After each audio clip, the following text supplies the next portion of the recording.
We stood and watched the seasons change while silence filled our land. The winds of old remembered us and placed steel within our hands. We are the daughters of this island, of field and stone and sea. We carry every mother's hope for those yet still to be. We never saw the battle cry. We prayed we'd never need. Silence grows where courage dies. So now we choose to lead. The white Valkyries, wings of England flying high. We will never bow in silence. We will never watch her die. Raise your voices, raise your banners, let the sleeping lions wake. Indeed, my friend. Indeed, my friend. Then let the suns rise for England's sake.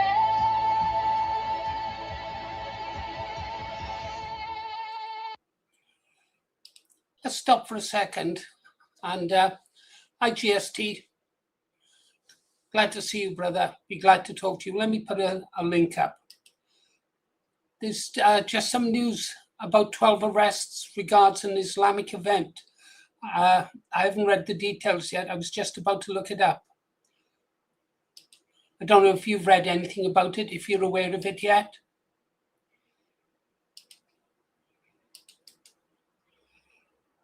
If you come up, we can have a look at it together.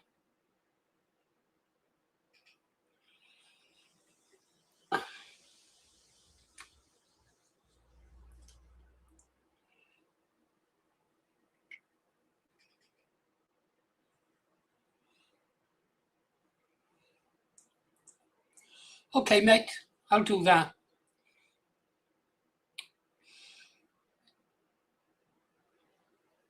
I've got it. I've got some information here. Thanks, Alex. I'll share it now. Share this tab.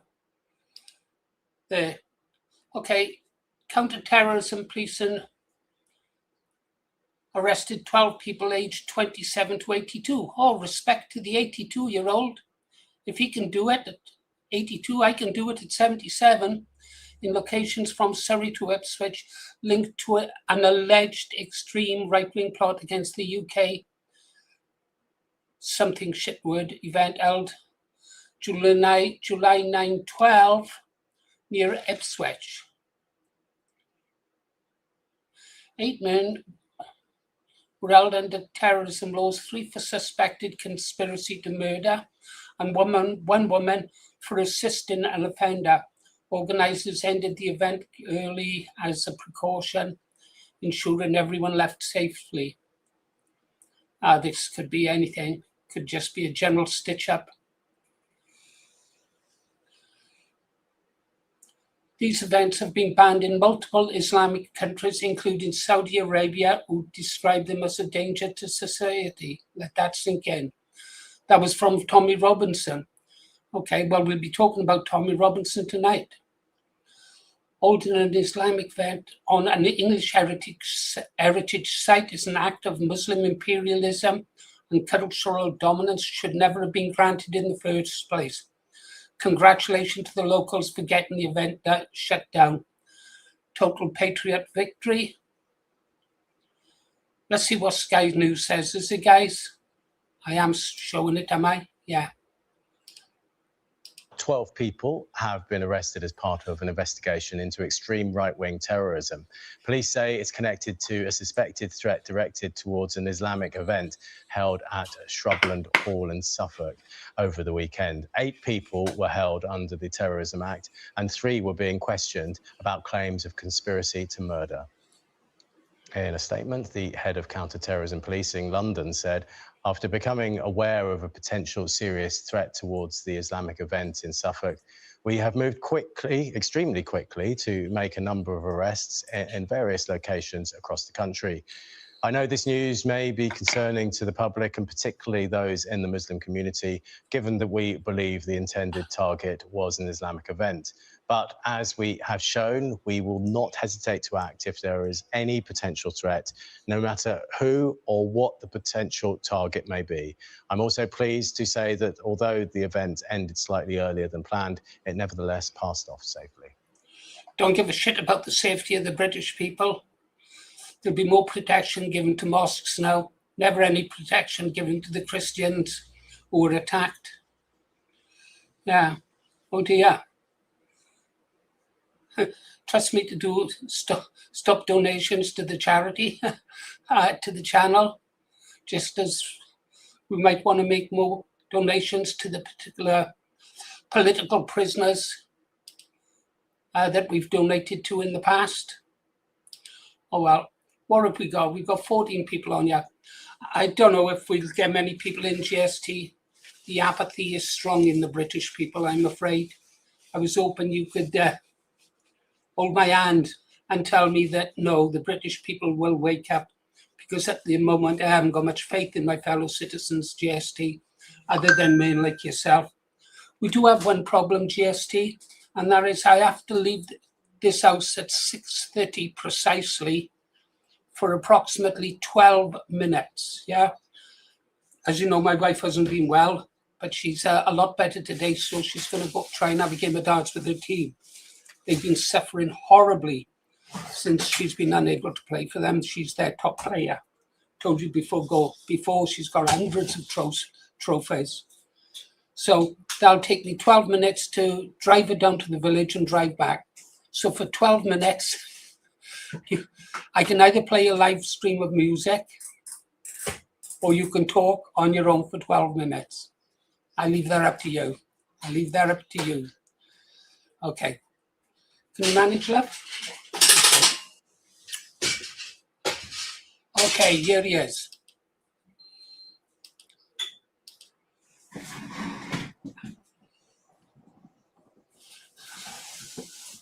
There you are, brother. Sound check. Hello. Yeah, can you hear me all right? Yeah, perfectly. What are you doing outside? Is my internet running all right? Yeah, your internet's running fine so far. You're looking good. Thank you. I've been working out, been training, ready for what's to come, you know. I keep saying that. I keep pushing your line, mate. Our young men should be doing the same as you. Anyhow, I'd like you to do most of the talking tonight, Jesse. You normally do at any rate, but yeah, no, it's been a long time coming, mate. Thank you. Yeah, but you know what? I was actually going to do a video on it, but then I thought I'll leave it to these special lives, to be honest with you.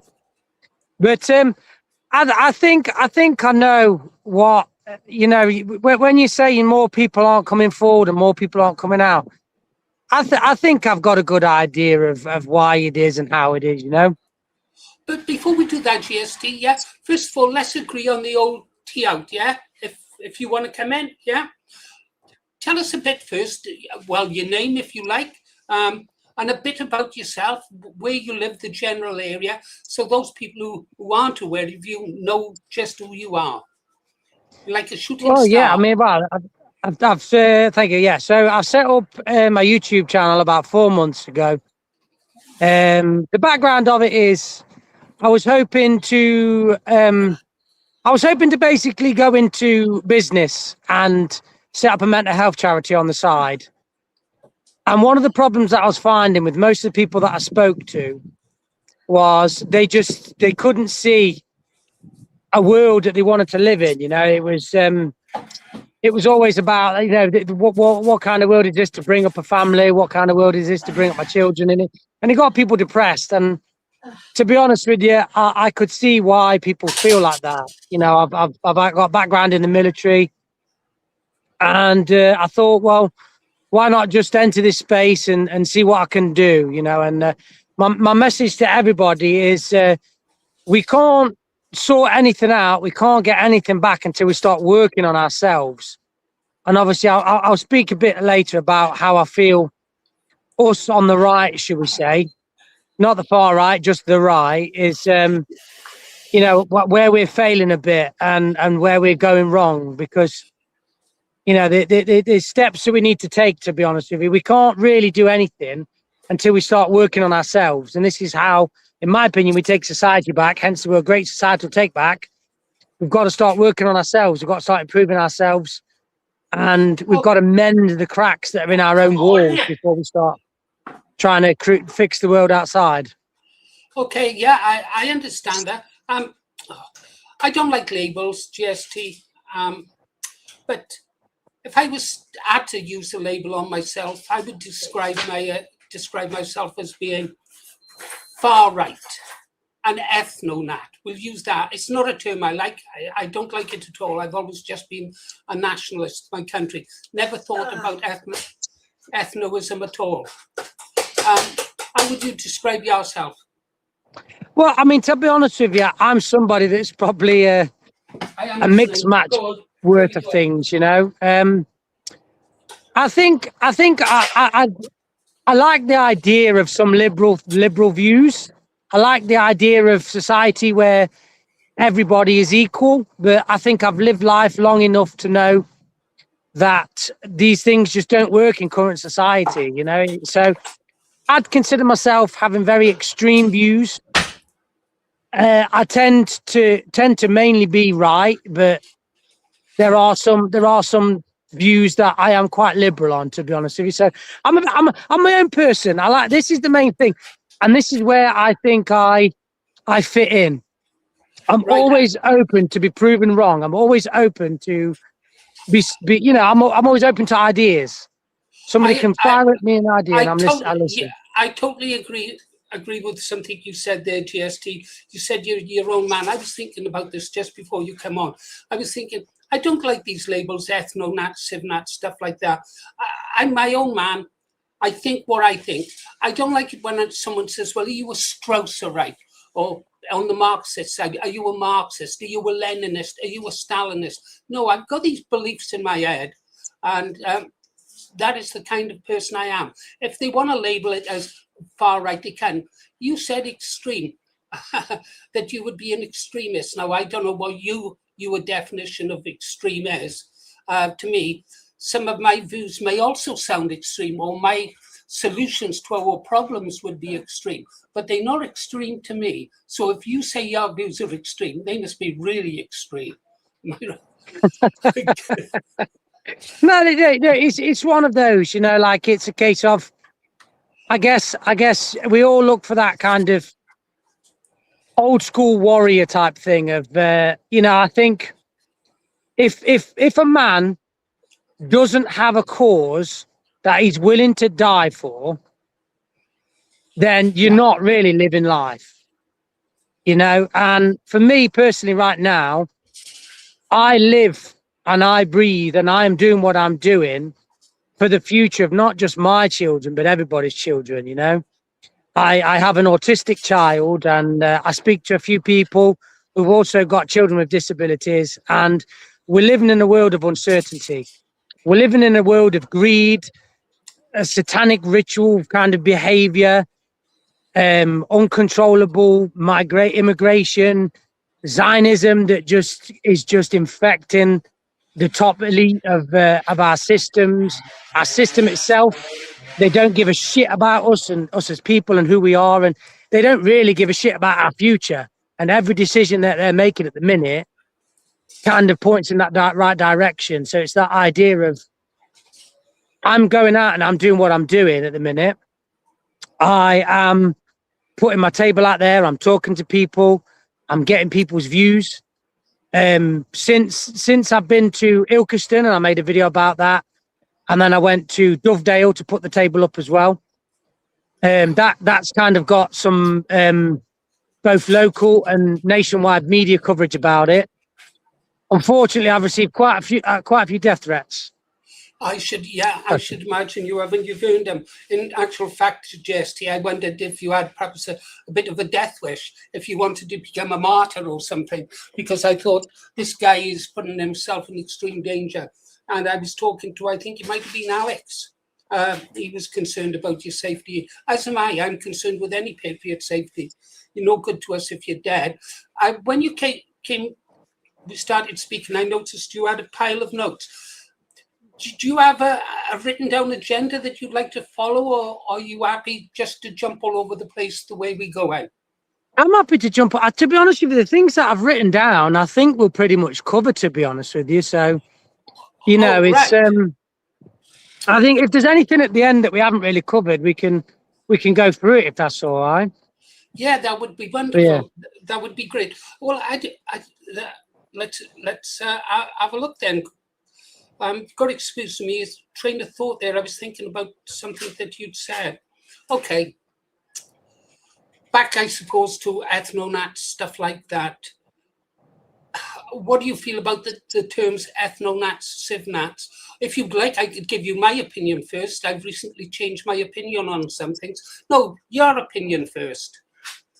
Well, to be honest with you, I'm not somebody who really goes in for labels, if I'm being honest.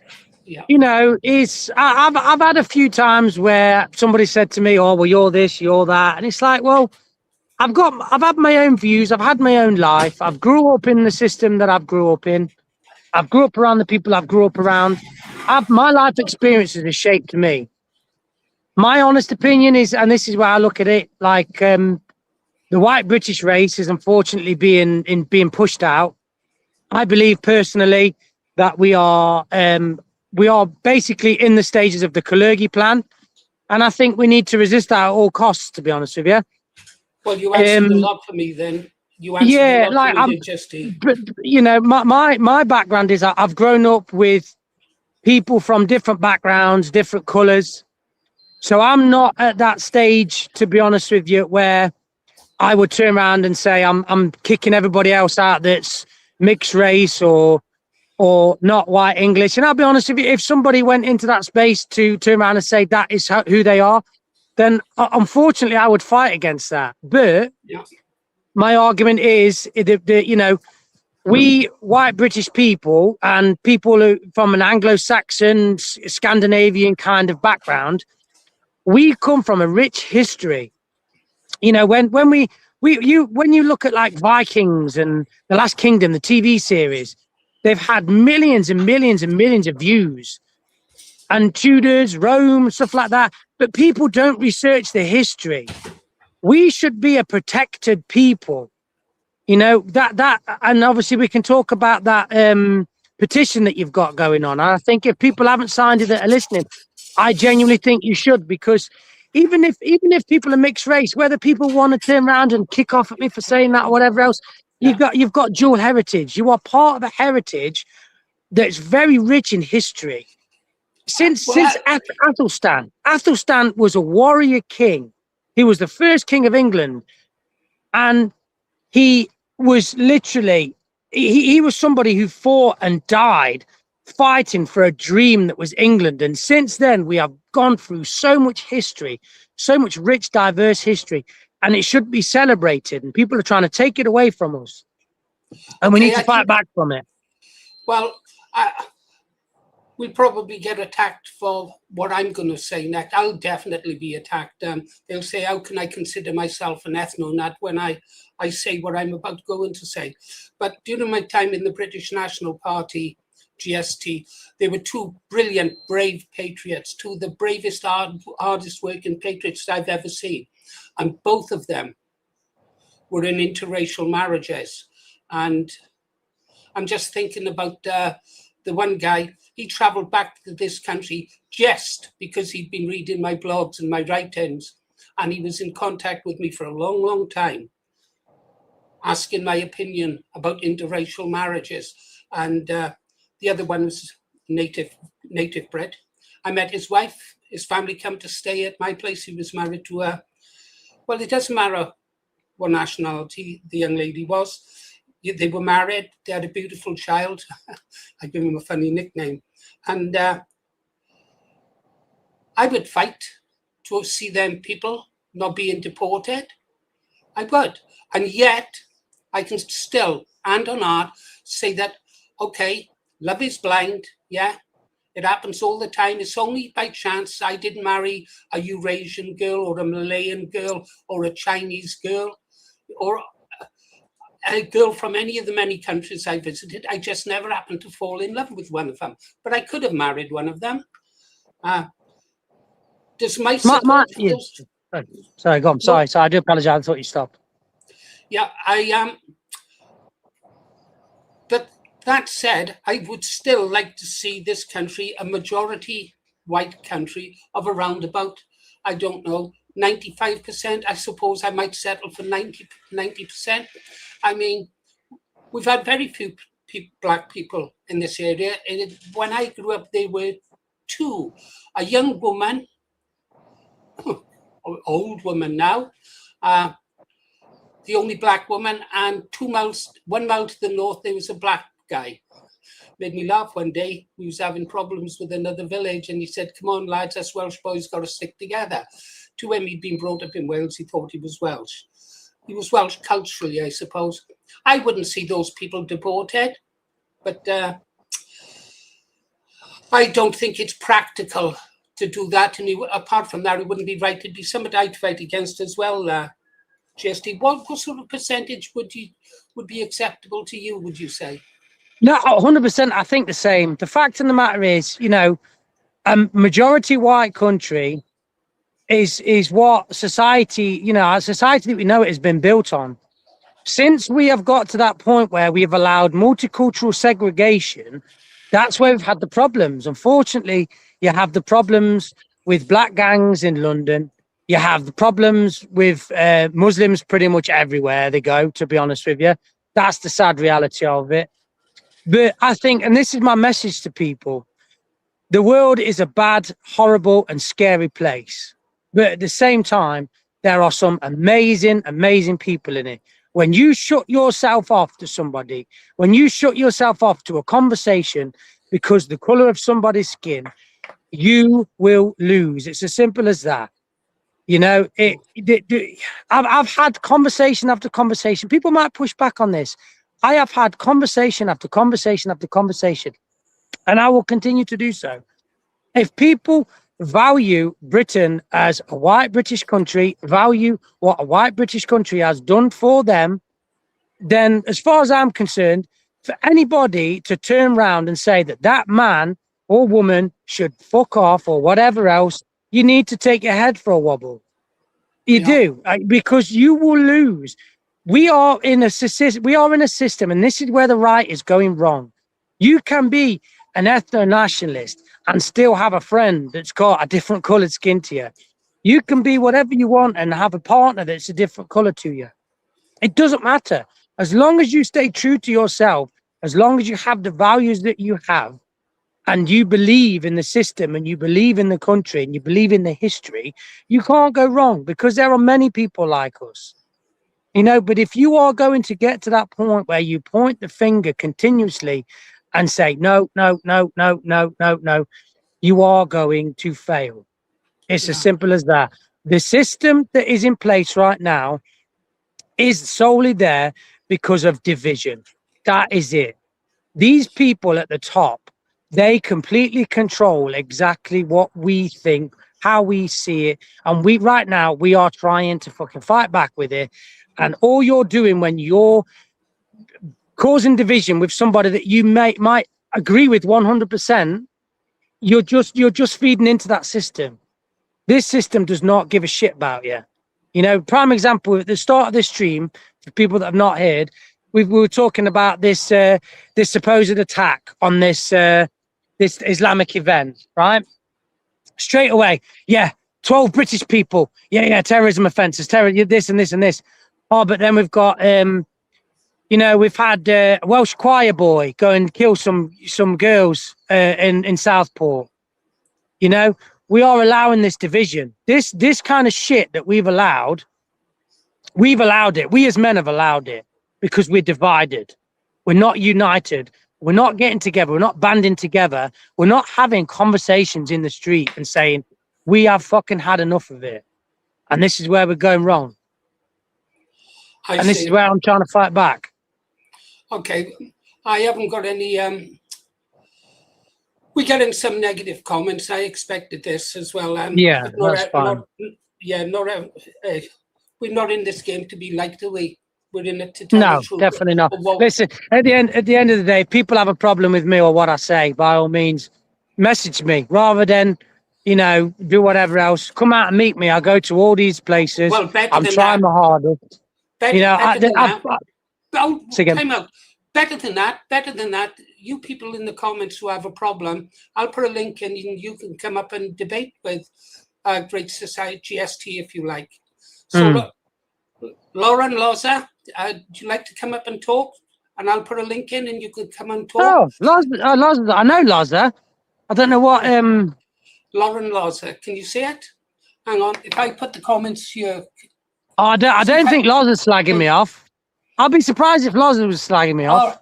Oh, right. I think you might be referring to Steady Eddie. Yes, Steady Eddie. I'm just having a check. Right. I have to leave you in 4 minutes. GST. You can see the comments there. Now, you've got a choice. You can either talk for 10 minutes. I suspect we're already on the same page, but the fact that you revealed you're in we seem to share the opinions without even mentioning it regards Zionism and the Kalergi plan. But I did really want to hear you personally say that. What would you like to do? You can either listen to music for 10 minutes, make yourself a coffee while I take my wife down. Yeah. Like I say, yeah, we'll listen to music. Like I say, I will say this one last thing. Like I say, you know, I'm going to try and travel to people that don't agree with what I'm saying and people have an issue. I'm trying to travel. I'm trying to get to a point where I travel around the whole of the UK, you know. Unfortunately, through the amount of death threats that I've been given, right, myself and my partner, we've had to part ways today, literally as of about an hour ago. Yeah. So to turn around and make it out like these things are happening and I'm just trying to cause division or whatever else, it's bollocks, you know. I'm trying to put. Sorry. When you say your partner, you have to part ways for the day. I hope you don't mean that you're splitting up over your politics or anything like that. We have to, unfortunately. We have to. My personal information has been shared online. People have found out who I am. They're trying to find out where I work, trying to find out where I live. And I say this to people. I've had threats that somebody's going to cut my body up and set fire to it. All sorts of shit, you know. So yeah, the same stuff. And this is what I say to these people. I'm putting myself out there. I'm telling people exactly where I'm going to go. So if anybody wants to have a go, if anybody really wants to flip and say what they think of me, come out and speak to me. Come out. I get called a racist. I get called everything else. I get called a sexist, misogynistic. I'm in this game for our children. If you are trying to cause division, you are going to lose. I promise you. But put some music on. I'll have a little bit of a chill sesh. But I appreciate you, brother, and I even appreciate the hate. Yeah, I just hope that you form a partner, and I don't know how many children you have, whether you have one or two. It's bad. I never like to see relationships break up. I hate to see relationships break up, especially when there's children involved. My recommendation is, as a guy who's had several 7-year marriages over 50 years, you know, is try and resolve it, try and work together. But that's your personal business. I wish you well. I'll put some tunes on there, mate, and I will be back in about 12 minutes. No worries, thank you. Are you ready, love? Okay, I'll get this ready. Right.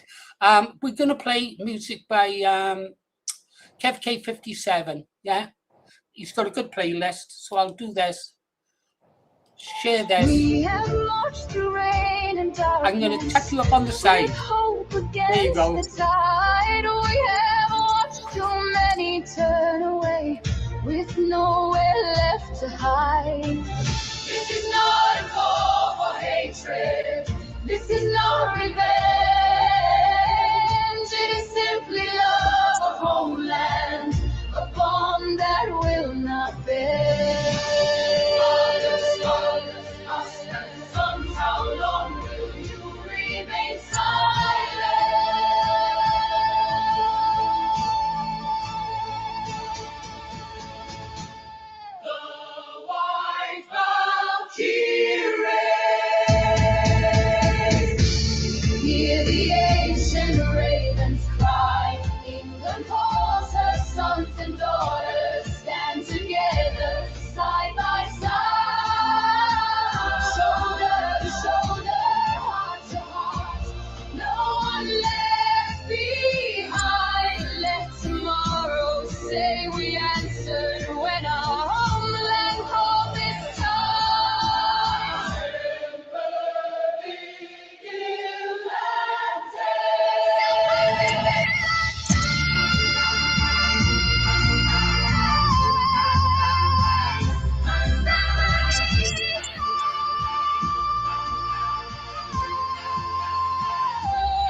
listening for forgotten feet.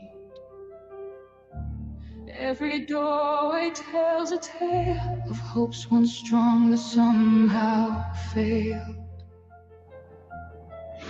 Shadows gather with the rain, calling softly through the pain. Every heartbeat asks me why dreams are left alone to die. If this is the way it ends, tell me who will light the flame. If this is the way it ends, who will still remember our name? Don't let the last light fade. Don't let the silence win. If there's still a spark among us, now's the time to let it begin.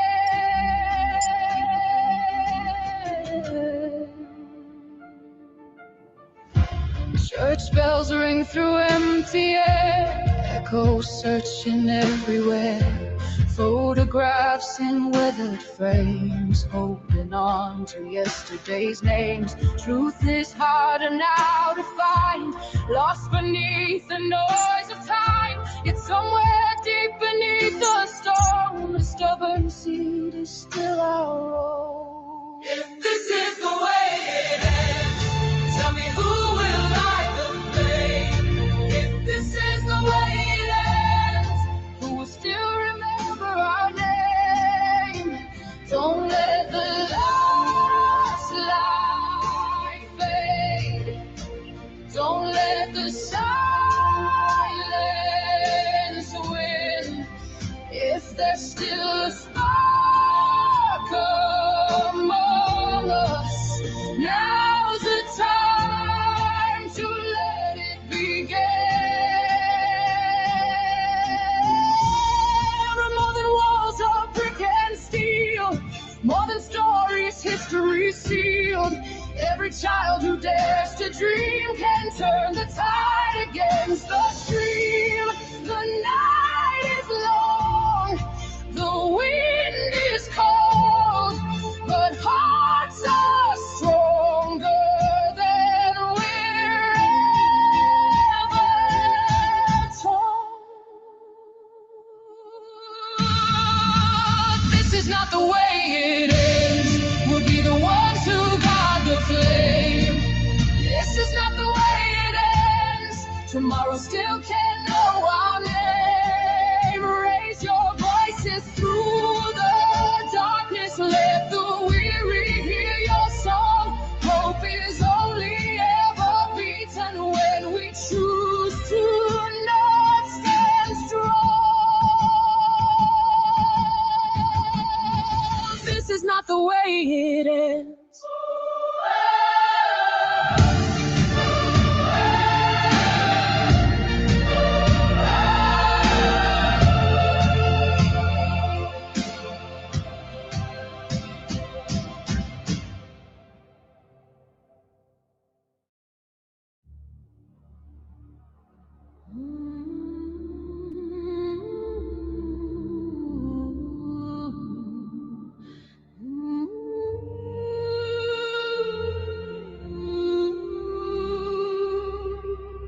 The bells rang out across the rain, from tower, field and shore, but every warning on the wind was ignored a little more. The streets once sang with working hands, with pride in every storm. Now echoes walk through empty towns where hope was overthrown. And the old men said, remember, But the young walked past the flame, till the country in the mirror could no longer speak its name. history will not remember the day that England died. It will remember silence and the tears we tried to hide. It will not mark the thunder or the flags in fading light. It will remember the day our people stop listening in the night.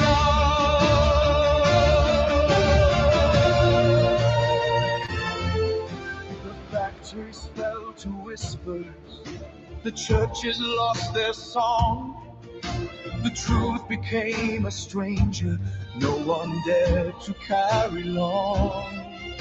The lion on the hillside lowered weary eyes as England stood in shadow beneath divided skies. And the bells became a warning, then a funeral in the rain. But by the time we heard them, there was nothing left to say.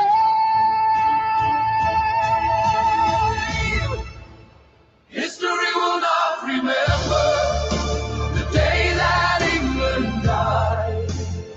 It will remember silence and the tears we tried to hide. It will not mark the thunder or the flags in fading light.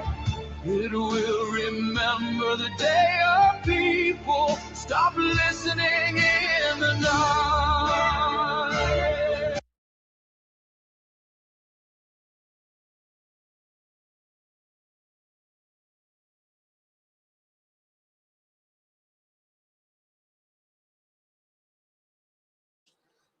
You're supposed to tell me when the mic is muted.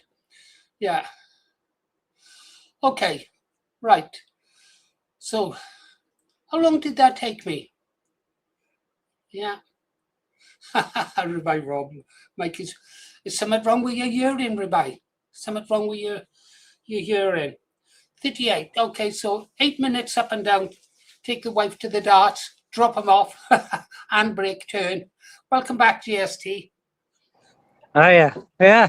I mean, I had a quick brief look at the comments, and I had a couple of things to do behind the scenes as well. But, you know, it's one of them. People can agree to disagree. You know, like I think the thing is that people are missing. Like, say, it's Britain is a white country, a white British country, and the rights of those people need to be protected.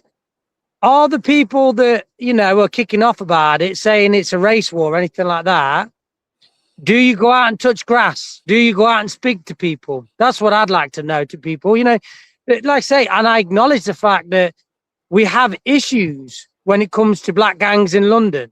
If we had strict laws, if we had a strict society where it was a case of this is England, this is Wales, this is Scotland, this is the United Kingdom, kindly respect it or fuck off, then that's fair enough. And I've always said this, if somebody who's clearly from Africa, who's got African parents, wants to sit here and tell me that they're a British person, I will turn around and say that's bollocks. You know, I'll say, you might be a British citizen, you might be living in Britain, you might be culturally British, but unless you've got ancestry to that area, you're not a British person.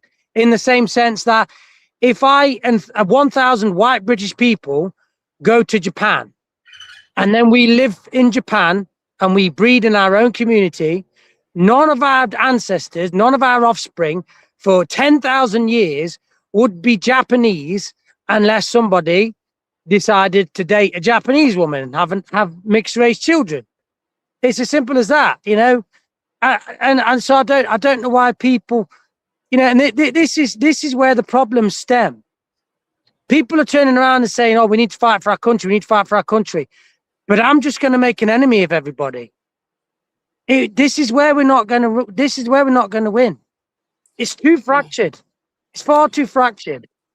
It's the numbers, isn't it? I said it at the beginning about the only two black people within, they were known up and down the 20-mile valley. I'll tell you the girl's name. Her name was referred to in conversation as Black Anne or Black Frank. Yeah, that was their names. Oh, Black Anne said this, Black Anne said that, Black Frank said this, Black Frank said that. And I bet they did. I bet they found it funny, didn't they? I bet they didn't care. Well, to be honest, it was the same as when I was in the armed forces. But we had two black guys on the ship. One of them was really great, really great. He was from Yorkshire, fabulous guy, a Yorkshire accent as well. And the other one, his last name was Red, and his nickname, we obviously called him Otis. That guy was everything bad about black. That guy had 100% chip on his shoulder. He was really, really unpopular, but not because of his skin, because he was a fucking jerk. So Yeah, what would I do with people like Sam Patterson? I'm not going to ask for Sam Patterson to be thrown out of this country. You know, it's just never going to happen. But that doesn't mean to say I don't want a majority white country. What I'm frightened of, exactly. one last thing, I'll ask you this. This is what worries me. Let's stick to hypothetical, to Black Anne and Black Frank, right? I'm worried about people like that, if it all does kick off, being caught up in a race war, if you like, because it won't matter then if it comes down to, that's it, black or white. Even good people are going to get bloody hurt, and it doesn't matter. The left don't realize this. They can say, "Oh, but I was on your side. I've always supported Islam." Yeah, that's not going to make any difference to some of the Muslims, is it?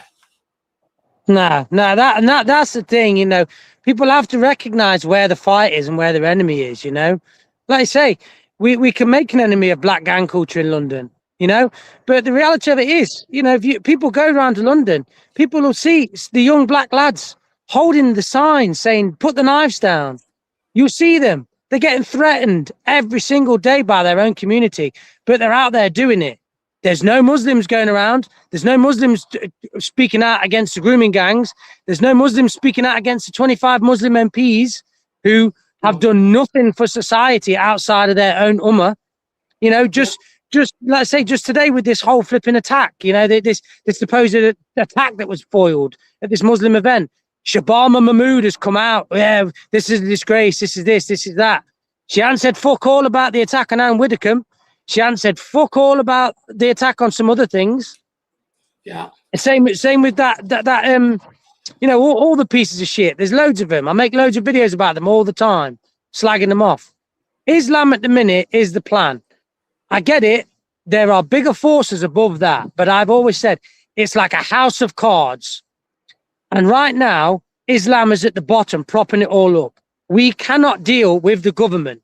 We cannot deal with the Zionist influence until we get rid of thousands and thousands and thousands of people that are coming here illegally every day and being paid to be here. Because when we vote the right party in, when we basically vote to tell them people, we don't want you here, you don't contribute, they are going to come for everybody. They're going to come for people that want to speak out and say, we voted for this, we want you out.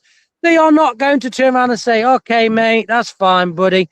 I'm just going to get on that boat and fuck off back to Afghanistan or fuck off back to Pakistan.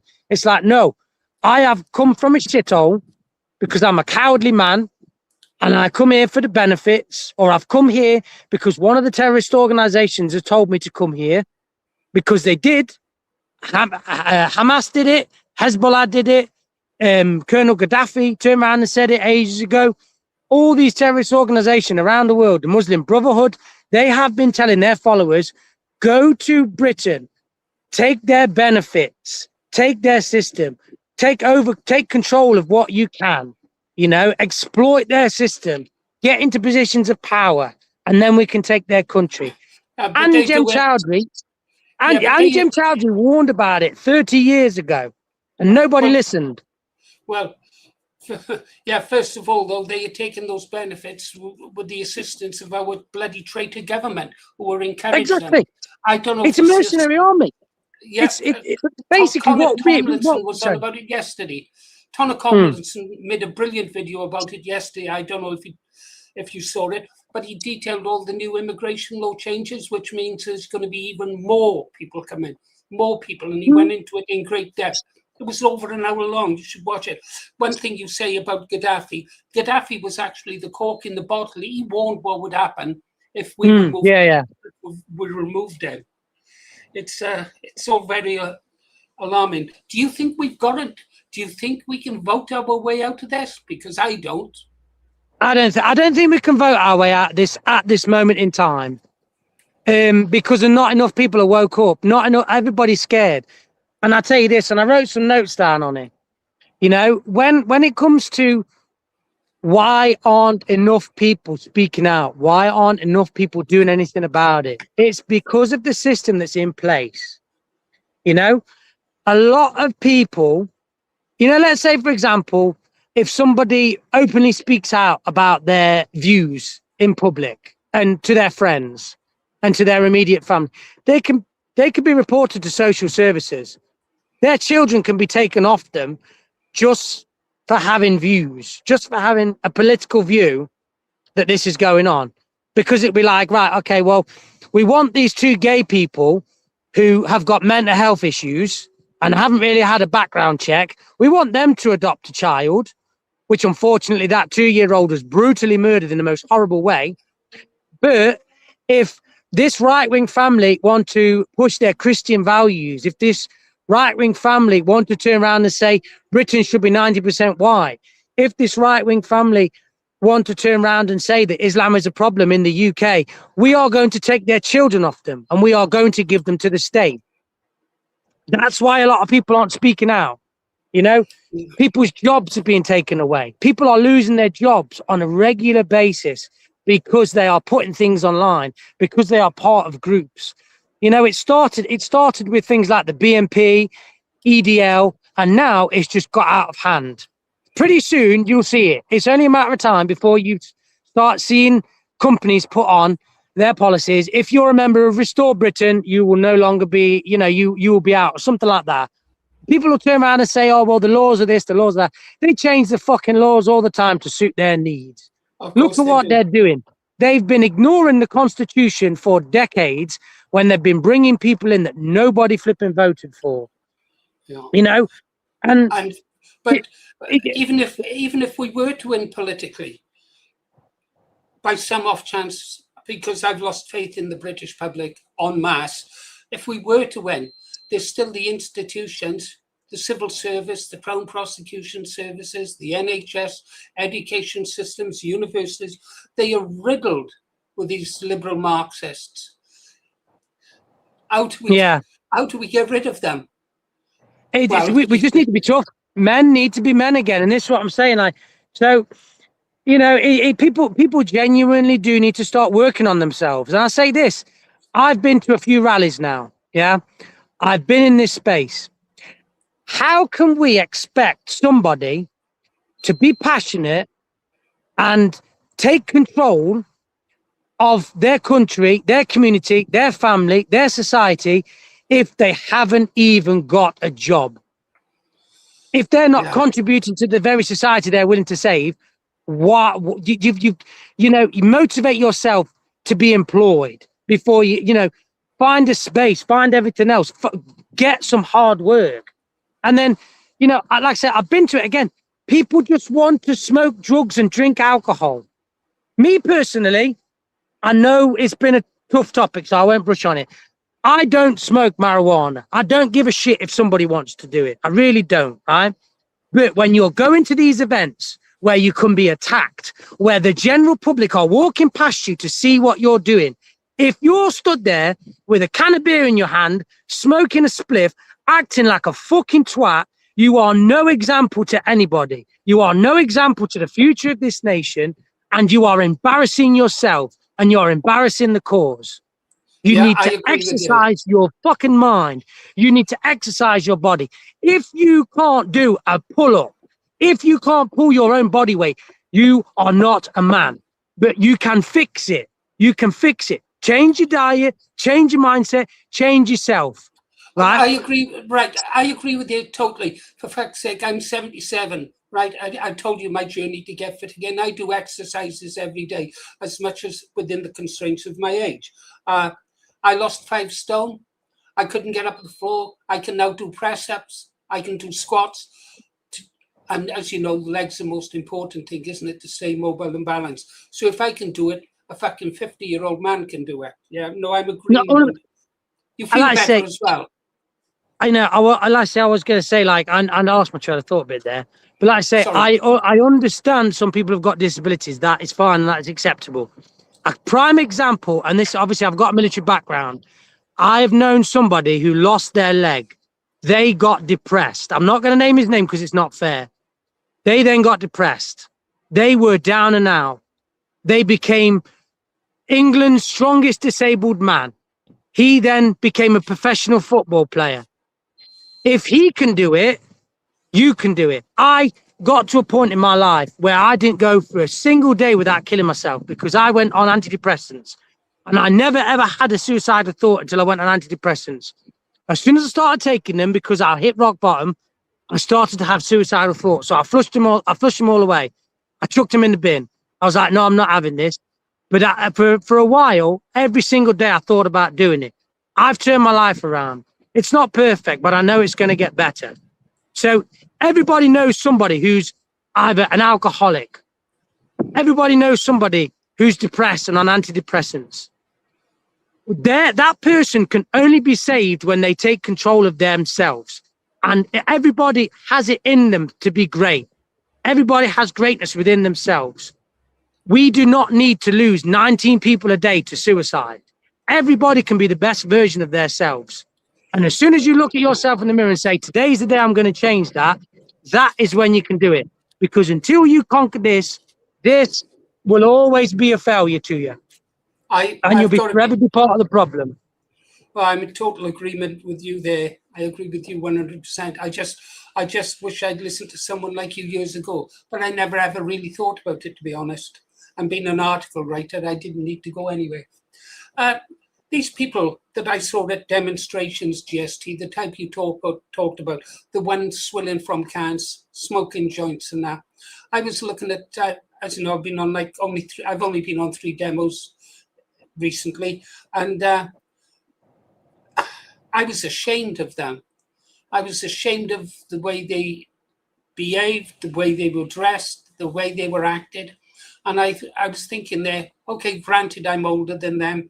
And I was thinking, well, if I was a civilian, I refer to the general population as civilians. If I was a civilian, would I vote for a party with people like that in? And the answer came back, no, GST.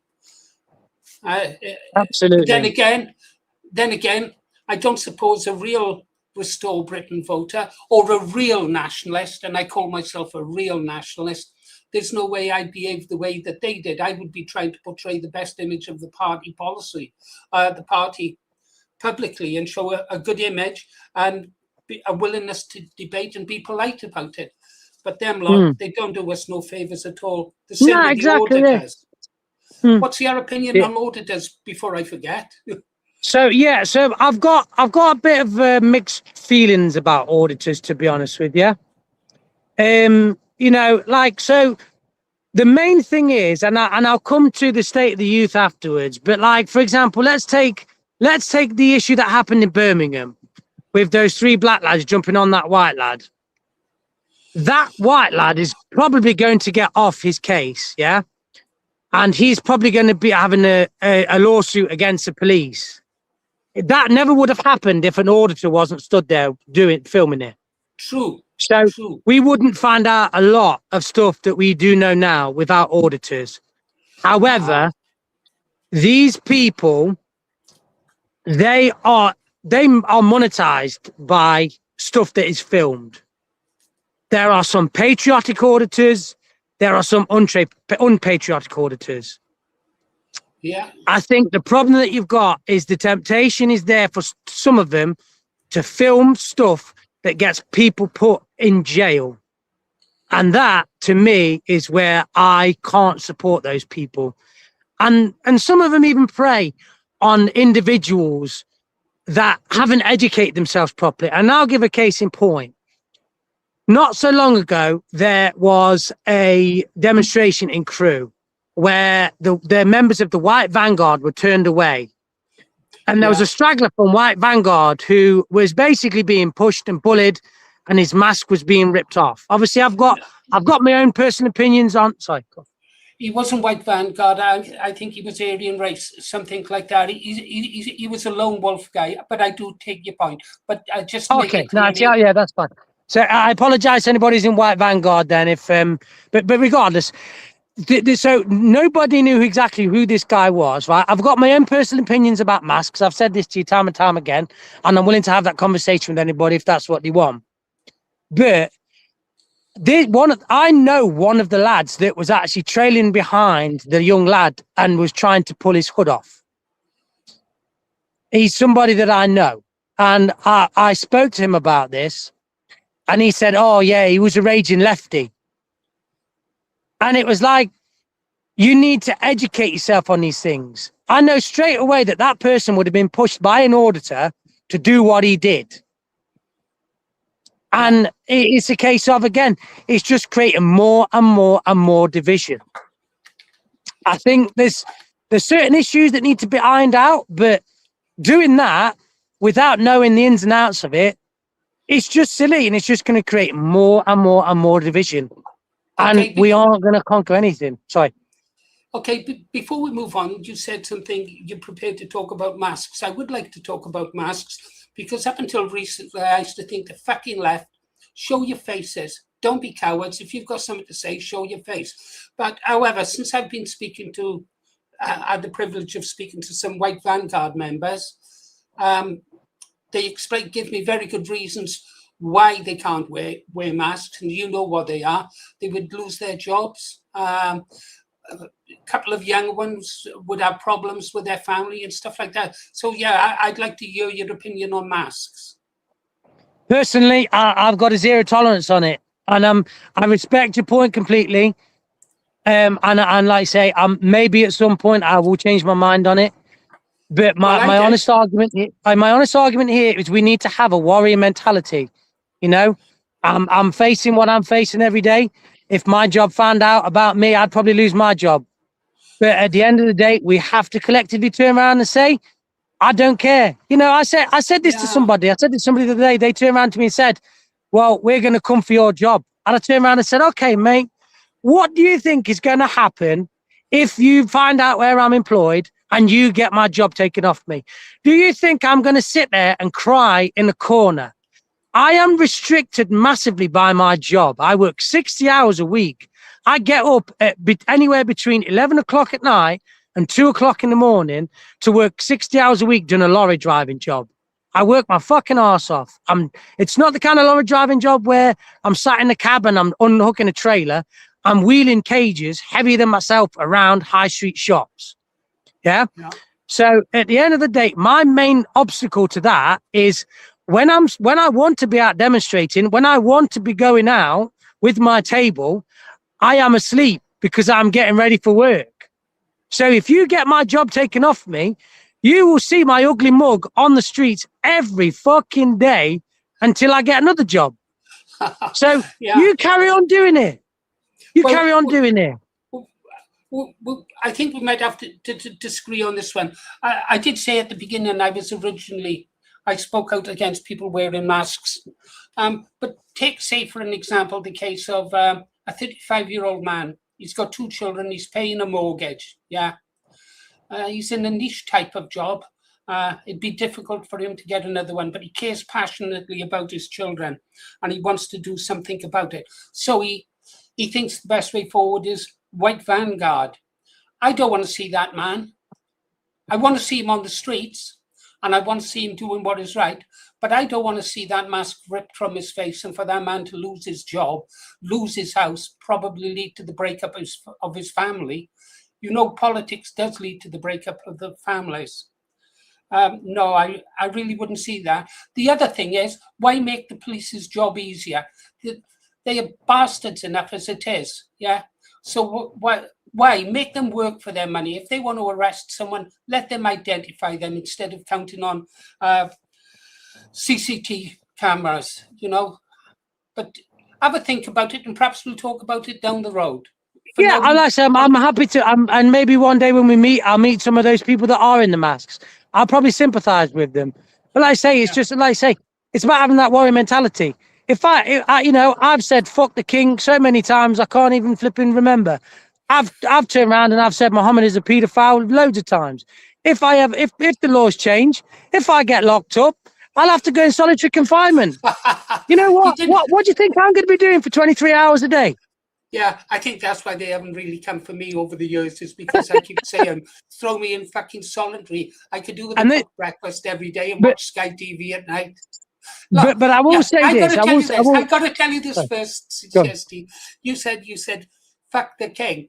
But they didn't talk about you in Parliament when I turned around after the Queen made a speech on Commonwealth Day about saying Britain's got to welcome more people from the Commonwealth. And I wrote an article saying I would rather see the Queen's head on a post than on a stamp. Well, Parliament went fucking daft over that, and they never come for me for that one. Yeah. Well, let's say it together. Fuck the Queen as well.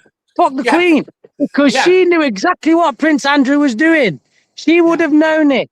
She would have been giving him fresh flipping meat. She knew exactly what was going off, and she protected him just like his flipping arsehole of a brother did as well. The royal family are Satanists. They could stop all of the bullshit that is happening. Every single time somebody loses a job, every single time somebody kills themselves because they can't see a way out, the royal family could stop it, and they don't. So fuck the king, fuck Camilla, fuck William, fuck them all. Right. But I will say this. Sorry, let me say this as well. When I'm saying the things I'm saying, can I just say this? Sorry, I'll say this one thing and I'll stop. When I'm saying the things that I'm doing, if they want to lock me up, they can lock me up. I have got savings. This is what makes me different to other people.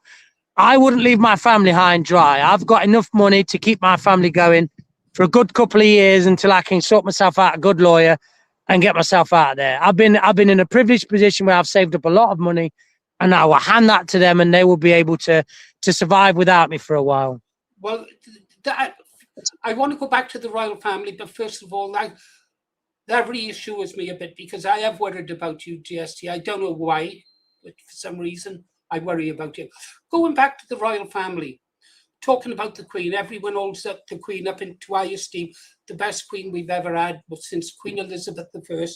But most people don't realise the Acts of Parliament she signed in, or the speeches she said, saying that this country would have to become a multinational country. And they tend to forget that, especially our brothers in Ulster. And I love our Ulster brothers, you know. They are so monarchist. And I'm thinking, you just don't know what you were celebrating. The person you have put on a pedestal, your idol has feet of clay. Anyhow, that's all I've got on the royal family, unless you've got anything else to add on it. Well, I'm going to say this. It's like, say, it's smoke and mirrors, brother. It's smoke and mirrors. The fact of the matter is, right, what's been going on right now that we know about, it's been going on for nearly 40 fucking years, since before I was born. We just, you know, the likes of Tony Blair, and even before that, they were just as bad as, if not worse than Starmer. It's just nobody knew about it at the time. And now they've got their sick fucking game where we know what's going on, they know we know, and they don't give a shit. You know, no, they don't. They know full well we know exactly what their game is with bringing all these people over on the boats, and they're doing it anyway. They don't give a fuck, and they're laughing at us. And they've been doing it for 40 fucking years. And the rest. Yeah. Okay, great. No, it's great talking to you. I do want to show something. If you do get a chance, please, Jesty. I know people have their problems with Connor Tomlinson, but his video out today about the number of immigrants coming into the country was nothing but absolutely superb. It was so informative. It was incredible. The details of the numbers he gave. So if you get a chance, do watch the Connor Tomlinson video. And that's not Jesty, that's you people who are listening today and the ones who will be listening tomorrow. Talking about the government doesn't care. Do the British people care? Before you say anything, let's have a look at the petition, is that? Let's have a look at this petition, my friend. I'll share this and I'll put us on the side. There it is, the petition. I don't know how much of this you've read, if you've read it in depth and Oh understand. yeah, I've read it and signed it, brother. I've read it and signed it. Yeah. Okay. The government's response to that was there are no indigenous people in this country. You spoke about, what is it, the 1100th birthday of England yesterday, wasn't it? Or 11th and 99, coming up to 11 and Yeah, 99. I've spoke about it loads of times. Yeah, with Ethelstan. Ethelstan, yeah. So, but the government says there are no indigenous British people. There are no such thing as the Welsh, the English, and British Isles, the Irish, Scotland. So the government finds it easy to bring in people and just say, well, they're as British as you. I saw a video today of a black footballer saying that he's English. I thought, you fucking twat, you know? So, but have a look how many signatures there are. That's now, that's live. Yeah, it's a shame. It's a real shame. The problem is people just listen to bullshit. People listen to bullshit, and like I say, my argument to this, and then anybody who's watching this live or not live and haven't signed it, if you fucking look, if you somebody who's watched Vikings and wanted to style your hair like a Viking, if you watched The Last Kingdom and thought I'm going to name one of my children Utrecht fucking of Bebenberg, whatever it is, if you've looked at your castles and thought, fucking hell, look at this, that is British culture, that is British heritage. Yeah.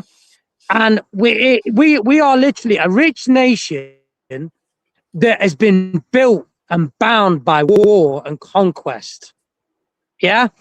The Anglo-Saxon people and all the other people from the Scandinavian heritage, we have a right to be British because of war. Yeah, that's it. If somebody then conquered this land and killed us all off, it's their land. It's fair game. They can then make one of these petitions and do whatever else. Yeah. But if you genuinely watch these documentaries and you think, wow, that's cool, that's cool. If you flipping get Viking tattoos and all this kind of shit, you obviously value your history. If you wear a Union Jack, you value the history of the British Empire. And your rights and the rights of your children and grandchildren should be appreciated. More so if you're Welsh, because the Welsh have some of the oldest heritage on the planet. Because all this time, when the English, the Scottish, and the Irish were fighting, nobody fucked with the Welsh. People didn't want to fuck with the Welsh. So their heritage is some of the oldest in the world. And the Welsh should be prouder of their heritage than anybody else in the British Empire. Well, some of them must have got up my valley because there's a little bit of English blood in me from way back, along with a bit of Saxon, Viking. Listen, the Welsh government would rather welcome Somalians and Eritreans than English people at the minute. Oh, they'd welcome anyone so long as they're not white. But looking at that petition there, Ribeye turned around and said, why did someone call Jonathan Wong after create the petition? Why wasn't this petition created by an Englishman, a Scotsman, a Welshman? Just why the fuck did it take someone like Jonathan Wong to think I'm concerned about the indigenous people of the United Kingdom? I just can't get over that myself, Ribeye. But 9,450, I've made 4 videos on it. I've asked her, I'm not going to name the channels, GST. I will say I'm fucking disappointed. We are tiny channels. You are throttled. I know you're throttled. This channel's throttled. Joe Marsh's is throttled. I've seen that myself.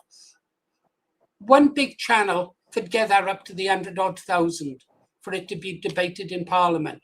And instead, these channels are just making fun of me and making fun of the petition instead of promoting it. And the people who see it, who don't sign it, fuck them. Well, that's my attitude now. It's fuck them. I'm just going my own way. I'm going to do as Baden-Powell said. I'm going to paddle my own canoe. Good book, by the way. I read that when I was in military prison. Right. But why do you think people aren't signing it? Do they not care that they're not legally recognized as English? Don't they care? They probably don't educate themselves on it, mate. You know what? The reality of it is the vast majority of people aren't educated anymore because the government has pushed a lack of education. You know, they've literally pushed this degenerate flipping mindset into our schools. You know, I tell you, and I say this what I was going to say earlier. There was that young lad in Birmingham who got jumped. I then decided to look at some of the person that made that is a guy called Knockout Audits. If you want to see how we as adults have failed our youth, you only need to look as far as Knockout Audits' videos. He goes all the way around the country, and these fucking kids have just basically been fucking left to their own devices by single mums and dads who don't give a shit or have abandoned their fucking children. And you've just created a fucking culture and a generation of degenerates. There are some, I will say this, there are some young people who are probably more right-wing than you or I, right? But there is a lot of them. Yeah, there's a lot of them when you go on these things that Knockout Audits, they just want to get fucking drunk. They want to make an idiot of themselves. They want to go outside and they want to fight over a woman or something like that. They don't want to they don't learn about their history. They don't want to learn about their culture. They genuinely want to stand there and believe that a man can tuck his dick between his legs, identify as a woman, and kick the shit out of a woman in a boxing ring. That's how, and we as adults, we have failed those children. This is our fault. So when people turn around and say to me, why are you still doing it? Why are you letting everything slip away from you? That's why I'm doing it. Because my generation at 37 years of age was the generation that started the bullshit that you see now. All the people that I grew up with, you know, and United Kingdom of Jesus Christ, if he's in here, who you know, I've known for years. All mine and his friends that we grew up with are all left-wing nut jobs. They're all left-wing nut jobs. And we've pushed it. We have then pushed the society. It's like, let's get these morons into positions of power. Let's get them there. Let's get them into councils. Derby City Council, in that building, there is not a single fucking room in that building where there isn't a Palestinian pride flag. The most ridiculous fucking flag on planet Earth. A flag that celebrates trans people who will go to Palestine, get beaten the shit out of, fucking thrown off a tall building and stoned to death when they get on the bottom. That's how fucking stupid these people are. And we have allowed that to happen. Well, and that's why I'm here. I'm glad you are. I'm glad you are. I can't last forever. GST, Christianity, another thing that rattled my cage. The protest against King Charles making the statement he no longer wished to be known as, sorry about having to put my glasses on, mate, defender of the faiths. There was a protest organised, and I thought, well, here we go, we're a Christian country. Windsor, pretty easy to get to for a lot of people. I thought there'll be a big demo. 36 people turned up to protest a Christian country. Is Christianity that far gone? I mean, I'm not a Christian. I lost my faith years ago, but I still believe in Christian values, the 10 Commandments. Yeah. So what I'll say to this, I think because of the problems that we've said earlier, people have started to lose faith in the protests. They have. Yeah. That's the reality of it. People have started to lose faith in them. People have started to see on the media that people are getting locked up for years for going to protests and doing silly things because things get emotional. Yeah.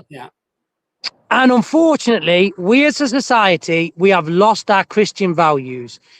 There's a reason why a woman can leave school, show pictures of the bottom of her feet and her bumhole, and get £700,000 a year, because we have become a degenerate society.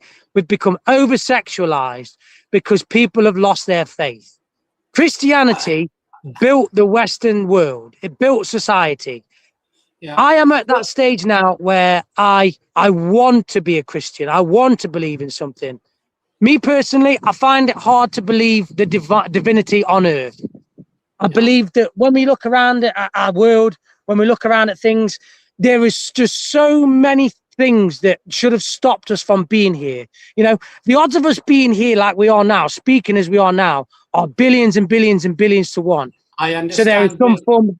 So there is some forms of divinity, in my opinion.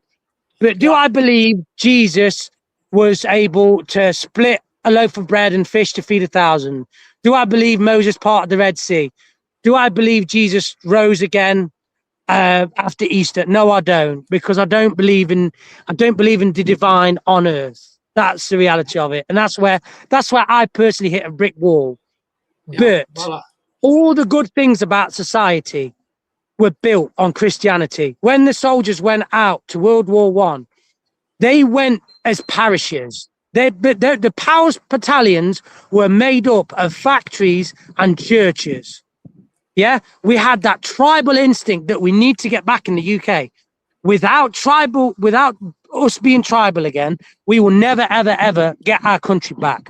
We will never, ever become a great nation again. We may as well lie down and accept it. I mean, people like me have been speaking out. I'm not going to lie down because someone's going to pull me to the side of the road and cut my head off or something like that because of the stuff that I say online. But until we become tribal again, we ain't going to do anything. We ain't going to achieve shit. You want to be a lone wolf? You ain't going to achieve shit. You think you're Tommy 10 Men, you can go into a crowd of people and kick the shit out of everybody. That's fine. Outside of that, you ain't going to achieve shit. We need to be a tribe of people again. You need to find your wolf pack. You need to find the people that identify with you. And, you know, Christianity gave us that. So we need to find something else. Well, we seem to be, I watch, like yourself, I live on the, well, maybe not you. I live on the internet. I see almost everything. I watch so many different videos on different subjects. And let's go back to the recent Pride March. It was like the last days of Sodom and Gomorrah in London. I mean, naked men, big, and they were fat, pot-bellied men in this particular group with their little wieners, yeah, walking down the road and people clapping. And in amongst the crowd were parents with their children. What sort of people are in our country now? What sort of parents are they raising children like that they think that's acceptable? What is the solution? You say a drastic solution. It can't be done. I don't think you can do it via democracy to change things. I really don't. I mean, the only way... Muslim MPs, didn't you? 25 Muslim MPs. What do you think? Should people from overseas, like Pakistan, not born in this country, whatever, or anchor babies like Suella Braverman, is an anchor baby, judges, MPs, the police, our senior civil servants? Should these people from overseas, first generation? My honest opinion is, unless you are of British heritage, you should never be allowed in a position of power. You should never be allowed into government. You should never be allowed to make laws. You are a guest in this country. To be able to sit there and make laws is an abhorrent idea. That's the reality of it. I mean, personally as well, I think there needs to be a lot more stricter laws. I think no person should be able to be an MP unless you have children. Because a lot of these MPs that are degenerates, a lot of them that give into this degenerate behavior, they are all people that don't have children. They don't give a shit about Britain's future. If you're an MP who's got children, then you are invested in the future. Yeah. But when it comes to people like that in the police force, where we got it wrong is we allow politicians into our police forces, even the good men and women, because there are still a few of them. I get it. There's not a lot of them, but there are still a few of them. They are good men and women in our police force. They know that where they went wrong was when it was politicized, when they got everybody celebrated and cheered when you had these police commissioners. Why the fuck would we want a failing system to get involved with our police services? Why? Every single police head of the, there's always a line with a political party. Bollocks. No. Unless somebody can prove that they've got a lifetime of being apolitical, you should never, ever, ever be allowed in any position of authority when it comes to policing or anything like that. Well, Never. These people are embedded in Parliament now, and we know that there's 25, but it may well be 50 MPs are influenced by Islam because they depend on the Islamic vote. You said something about Rupert Lowe and children, didn't you? Rupert Lowe. Sorry, you didn't say anything about Rupert Lowe. You mentioned no politicians should have children. Yeah, no MP. Nobody should be an MP without children. Yeah. You have to sign that contract with the people to say, I am invested in the future of Britain because my children have to go through it as well. Okay. Well, yeah, I don't know how aware you are of this, but ever since, and I've gone way back, done a lot of research into homosexuality in Parliament, and it is rife. It is rife. And it is across the benches, literally between the parties, the number of homosexuals in Parliament. Harold Macmillan, he was a homosexual. Ted Heath, another homosexual. Yeah. High positions in civil service are handed out because of homosexual relationships, stuff like that. Now, here's the bit I'm really interested. Rupert Lowe. Rupert Lowe has just had grandchildren, yeah? So I think he's invested in this country. Do you think that Rupert Lowe is genuine? At the moment, I believe so. I do genuinely believe so. You know, he is somebody who's got resilience. You know, he was an attempt at a political assassination. And as somebody who's been a victim of lies and slander before, it is a very, very, very tough pill to swallow. And it's very hard. And he's come back from that and he's created the fastest growing political party in history, I believe, maybe in recent history. I don't know about all history, but he has to be credited for that. There are obviously questions along the way, and I'll say this to people who are going to bite at me for saying this. If you don't question everything, you have learned nothing the past 40 years, because you should always live by the code when it comes to any politician, no matter how good they look on paper.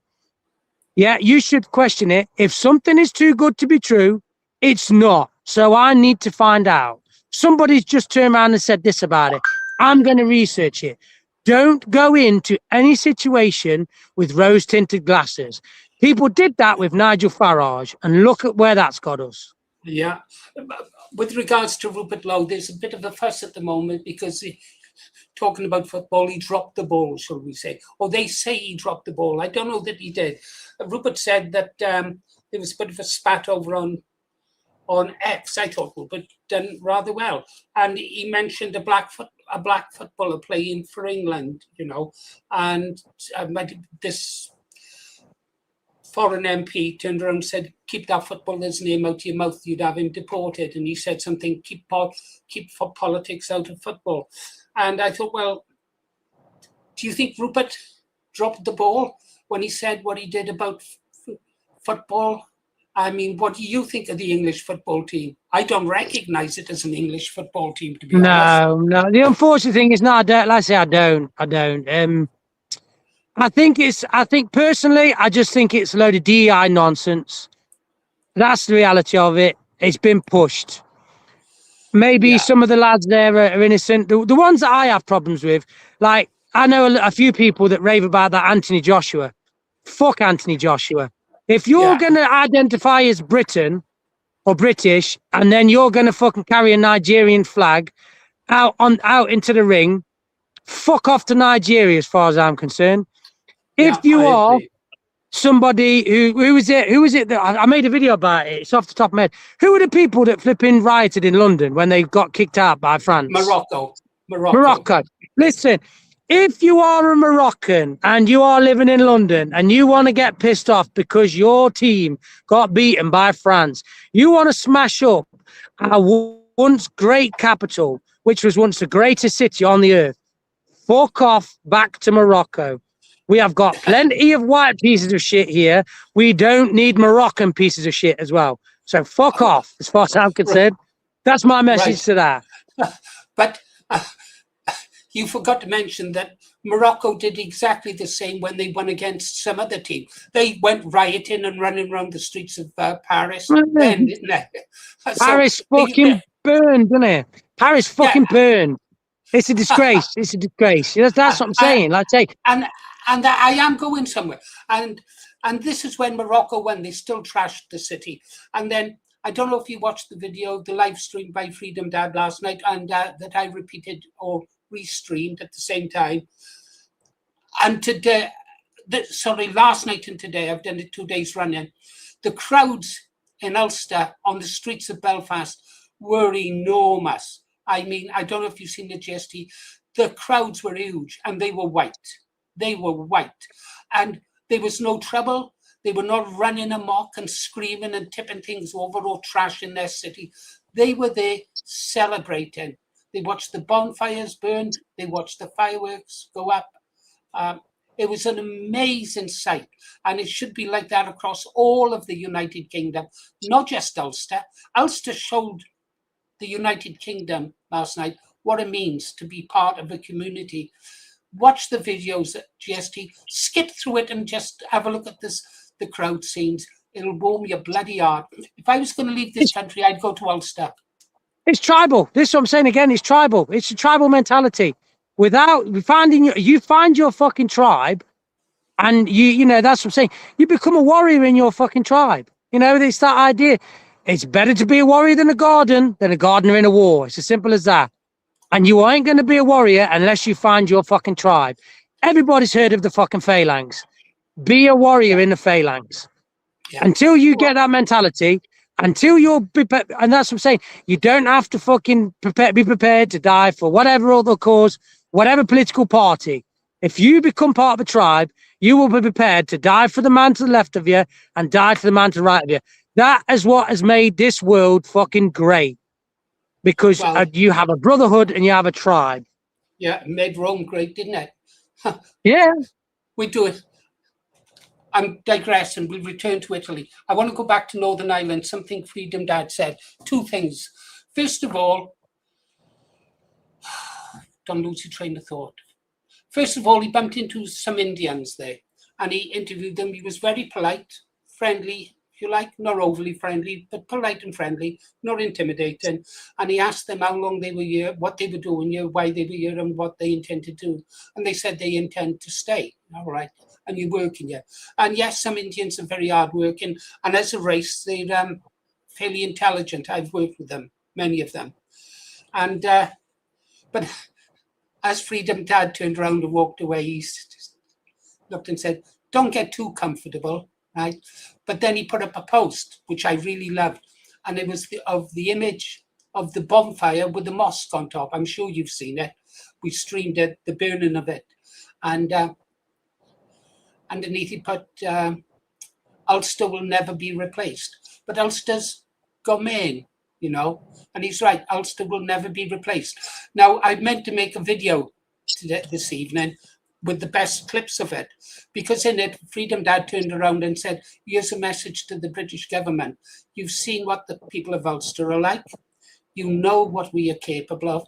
Why would you endanger the lives of people coming to the United Kingdom by sending them to Ulster? You are sending them to a dangerous place and you are endangering their lives. Now, you can read into that message anything you like, you know, but effectively, Freedom Dad was saying to the British government, don't send them over here. Keep them over there. If you want them, you keep them. Don't send them to Ulster. I'm really impressed with the Ulster. I don't agree with everything some of them say, like Jim Dawson in Knights Templar. Some of them over there support the likes of Britain First, Paul Golding. That's something for another subject. But Ulster is showing us the way when it comes to tribalism. They've got their songs. They've got their marching bands. They've got their orange orders. They've got something we haven't got in England or Wales these days, to be honest. Or Scotland as well, yeah. Or Scotland, yeah. But Ulster is where I'd go to live if I was a young man with a family and this country's falling. But we've got to go to the next step then. Do you think we've got, everyone talks as if 2029 general election, everything's going to change. I don't think nothing's going to change. If anything, it's going to get worse. That's my opinion. I mean, when you're looking at it, and this is the problem, and this is where we've caused the controversy at the start. So I'm not going to blame these people for hating on what we said at the start, you know, because at the end of the day, emotions are wild. I invite anybody who disagrees with me. I regularly post where I'm going to be, and at some point, if the left get their own way and I lose my job, I'm sure I'll be somewhere close to where you're going to be, you know. But it's a case of we are literally seeing every single day a post, every single day a story. Oh, this person's been essayed on a beach. This person's been raped by multiple men. This person's done this. This man has been ganged up on. This man has been jumped and beaten up in the street. And I always say to people, when they give you no description, that is the only description that you need. But it's the foreign fighters that they've brought into this country, breaking ranks and doing what they are being taught to do, but before their time is to be done. So personally, I would love to see it. I can't imagine 3 more years of the bullshit that we've got right now. I can't personally imagine it. I would love to have somebody else's enthusiasm, but I don't have it myself. Yeah, and neither do I. I'm going to up my training. But I watched another video today. The name escapes me. And he was talking to a fairly knowledgeable person. And the guy was saying that the police wouldn't be able to control the streets. And we saw that, if you like, with regards to the Morocco business. The police were totally outnumbered, and they'd be outnumbered throughout the country. I can tell you this, there's very few policemen in my part of the world, very few. And if it was to kick off in my village, there's enough of them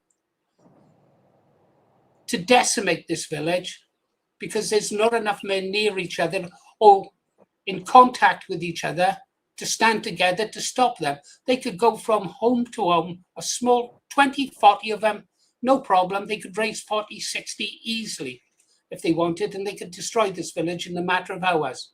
And there's not enough men yet to stop them. It's certainly not enough men with the fighting spirit of, say, you and I to try and do something. We'd be stood on our own. We wouldn't be in a shield wall, brother. And I think that applies to London, Rotherham, Bradford, all the areas they control.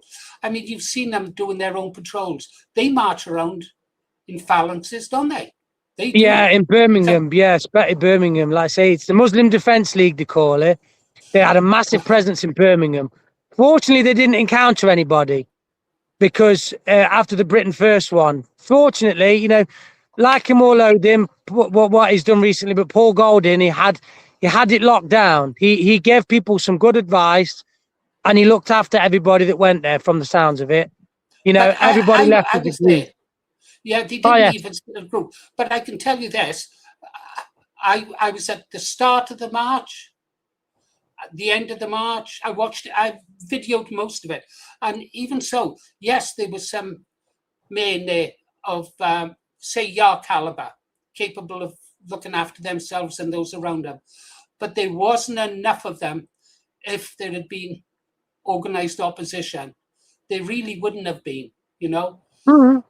I mean, yeah, lots and lots of flags, but those flags were handed out by Britain First to old men my age. Well, I don't think I'd be a pushover, but and old women, you know. There weren't enough young men taking an interest in it. I've looked at, say, White Vanguard, and I've covered several of their events. I don't think I'll be going anymore. I think I might be person non grata with those guys. I'll still support them, though. Let me know if I'm not. WV, am I on your shit list now? I'd like to know one way or another. There's not enough men in White Vanguard. There isn't. I don't know how many members they've got spread over the country, but I know some of them really do travel to get together for the events. It'd be interesting. It'd be interesting to. I mean, I've not. It's not really something I've kept in touch with, to be honest with you, this White Vanguard. I mean, my problem is at the minute is because a lot of people like me don't know what they're about. you know, there's that mentality of, oh, they're just a bunch of racists or whatever else, you know. People don't understand it. People don't know it. These people the people that are within them, right, within their ranks, that are not afraid to show their face, because there are, obviously, I've seen a few videos, there are some, they need to get on camera and they need to speak to people. People need to be giving them a platform, you know, I'll and give saying, them a platform. yeah, no, I get, that's what I'm saying, a bit like, you know, you know, like people, like, if enough people do it, they can ask the difficult questions, you know, because, I sorry. streamed Joe Marsh's video the other day. I didn't want to do it. I really didn't, because I've heard the argument so many times. Well, Joe was only streaming it over on Twitter, and I thought I'll stream it for the people who want to watch it on YouTube. And White Vanguard was speaking, and that video afterwards, they didn't say anything really contentious in there, nothing other than the way you and I are speaking now. But the first warning came up, this video cannot be monetized. Not that I give a fuck about money, as you know, because of the content. And the same with this video, I will get that warning on this one. This video is not suitable for our advertisers. But I would certainly put them on.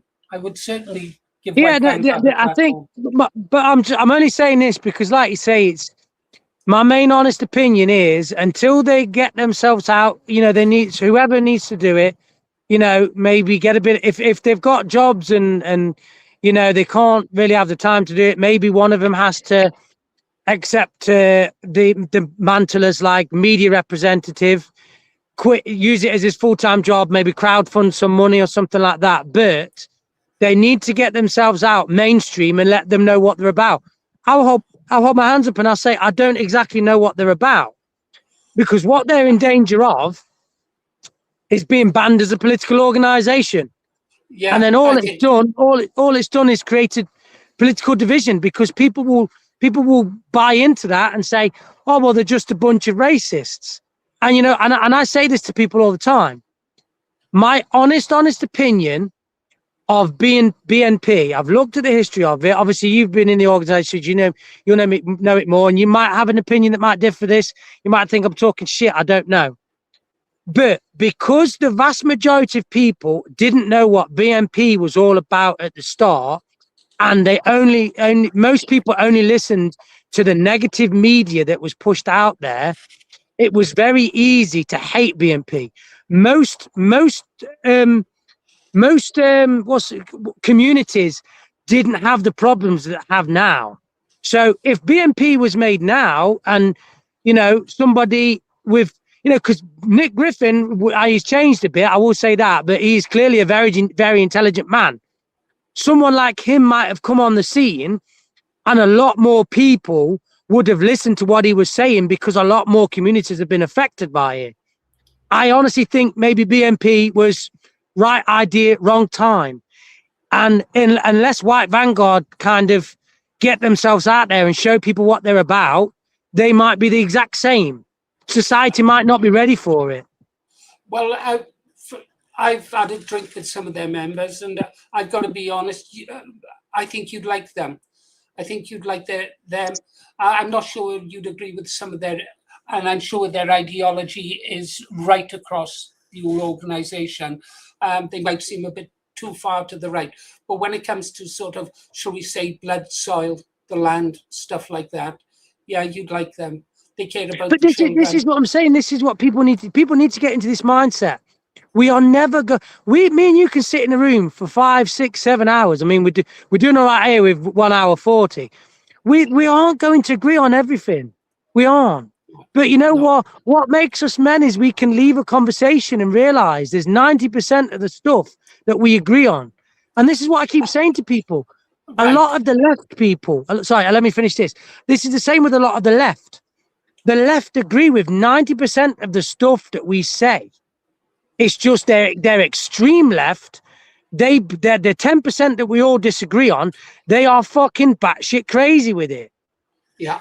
And this is where we need to cross that barrier. So I could happily stand aside White Vanguard And if I don't agree with some of their things politically, people should understand I'm standing with them because of the things that we agree on, even though there's things that we disagree on. Absolutely. I'm going to come back onto White Vanguard, and not just White Vanguard. I'm going to come back on the Reform Party, Britain First, and someone else. But first, I want to talk about the media.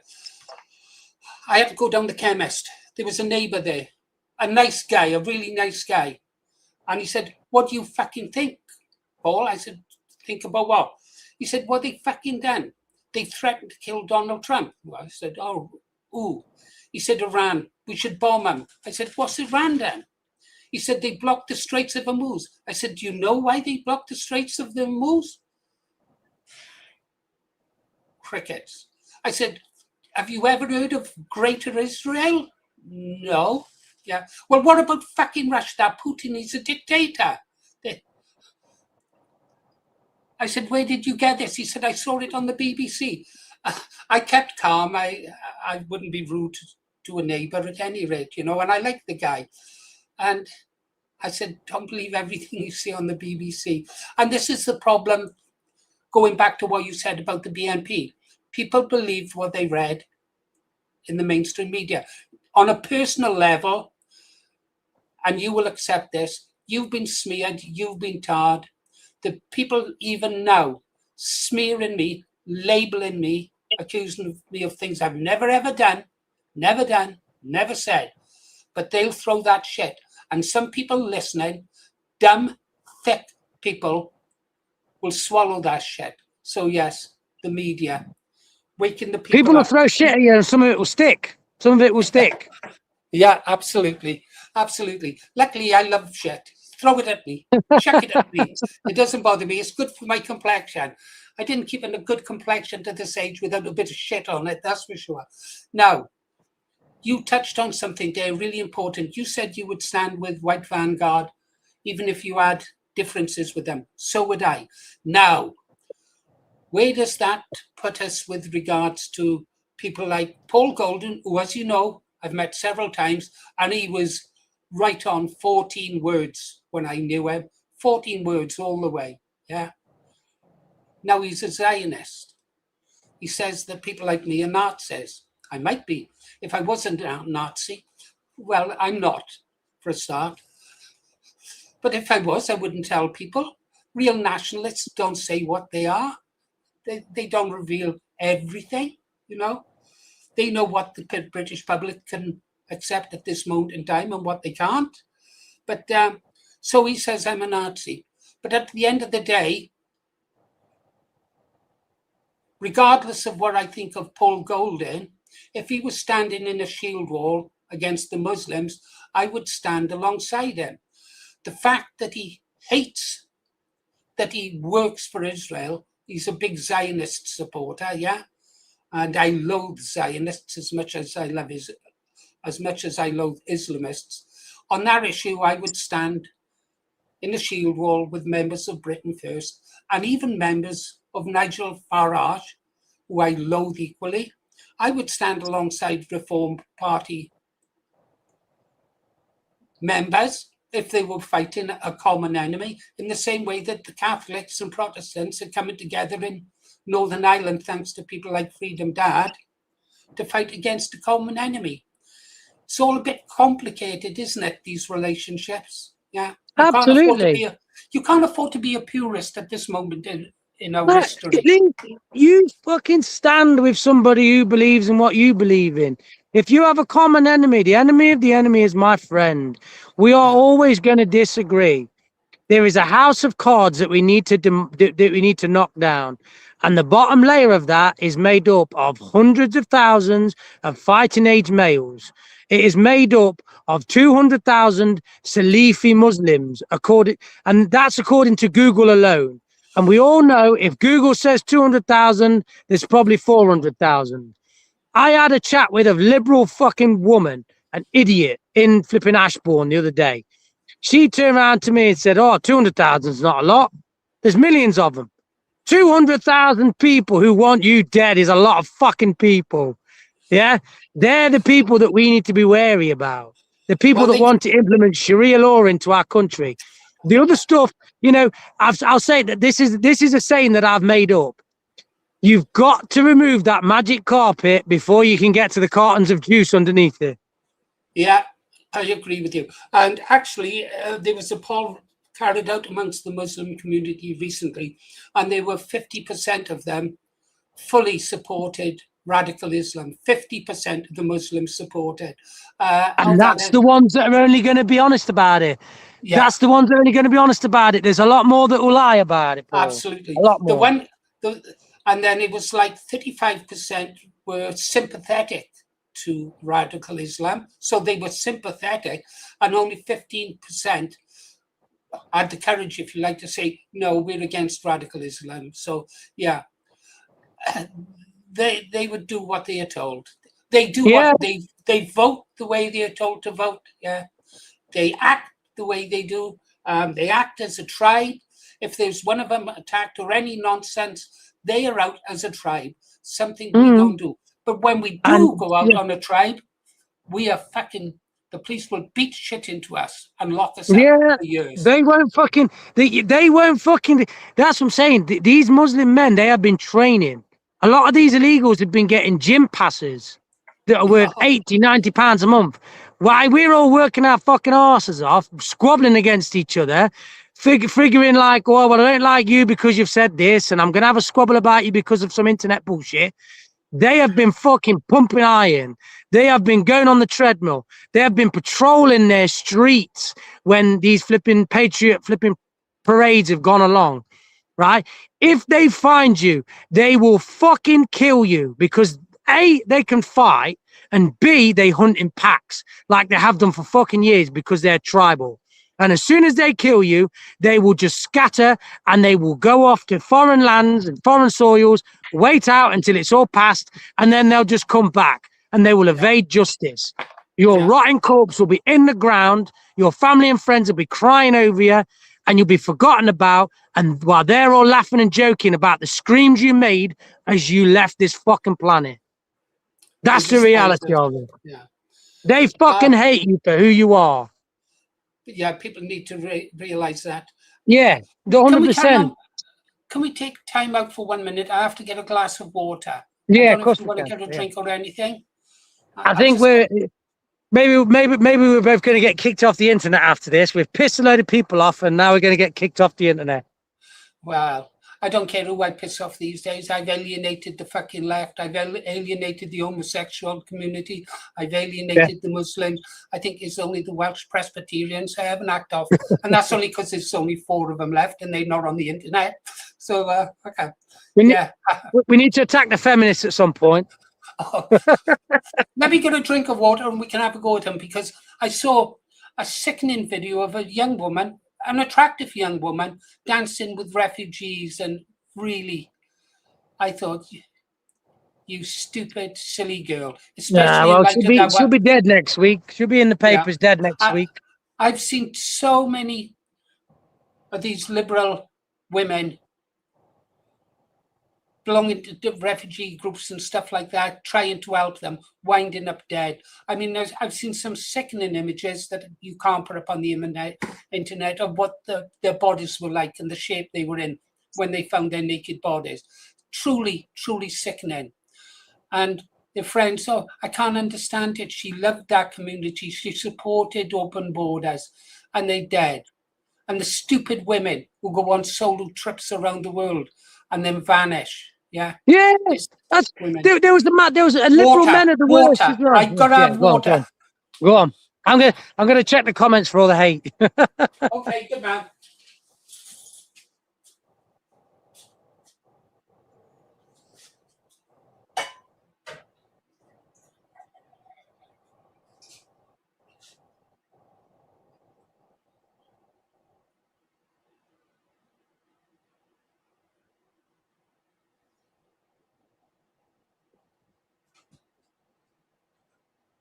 But thanks, Muttley. But I did get some hate at the start. I did honestly get some hate at the start. Maybe watch it from the start, and you'll hate me as well, buddy. Is Muttley in the room? He is, yeah. He just donated £1,000. He can't because I disabled donations this morning. I spent my dummy out because someone gave me £10 last night. A real good patriot. A real good patriot. And I said, I don't want money. And the first thing he done, Muttley used to do the same. He'd get membership subscription. Don't do it, Muttley. Please don't do it. And he'd do it to wind me up. Yeah. That bugger. That dastardly Muttley. Yeah, but like I say, so what we were saying before, so there was that man and that woman, the liberal man and liberal woman, they said, we're going to do a cycle for peace. The very first the very first Muslim country they got to, the pair of them were brutally murdered, and she was raped before she was murdered and watched him get murdered. It's ridiculous. It's happening all the fucking time. They're stupid, stupid people. You know what?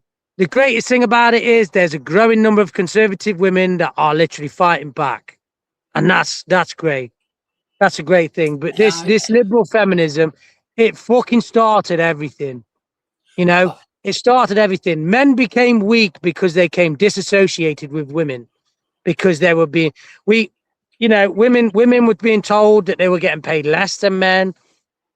Women being told that, men hated them, even though there was this social contract that worked for thousands of years. Yeah.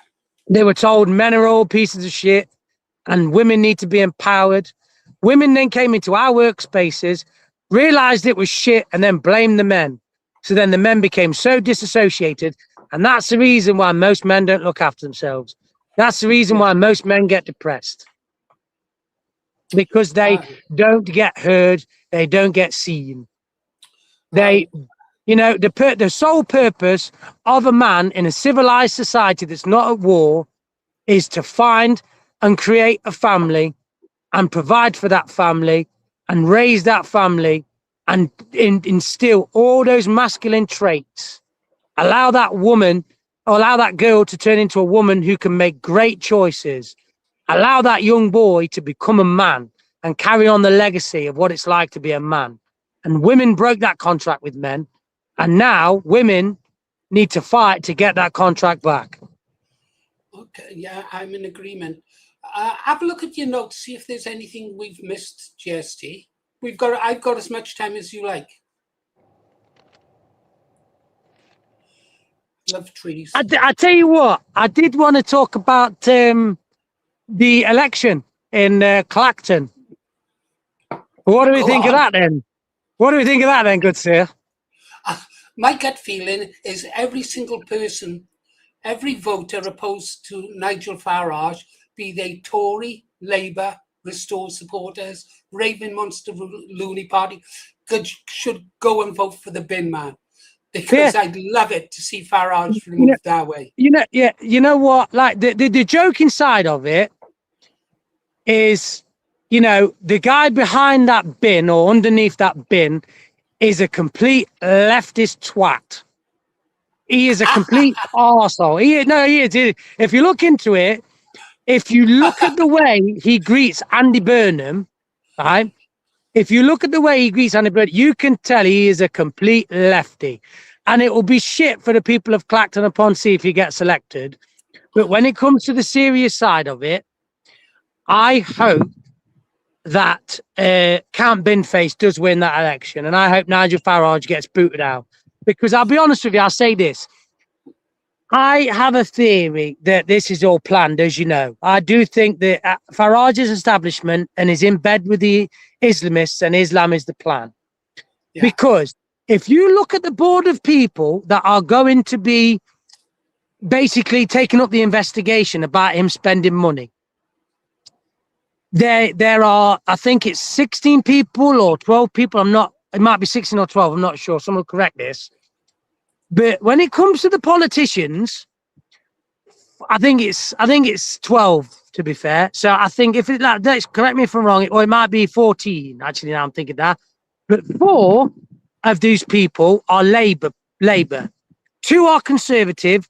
1 is Liberal Democrat, and the other half are Independents. You only need to look at their social media profiles to know they are complete leftist elitists. They are complete leftist tools. And I was going to do a video about this, but I thought I'm flogging a dead horse. And at the minute, for some reason, people ain't watching my stuff on my channel. Maybe I'm losing my voice. Maybe I'm being an arsehole. I don't know. But my views just ain't getting out there anymore.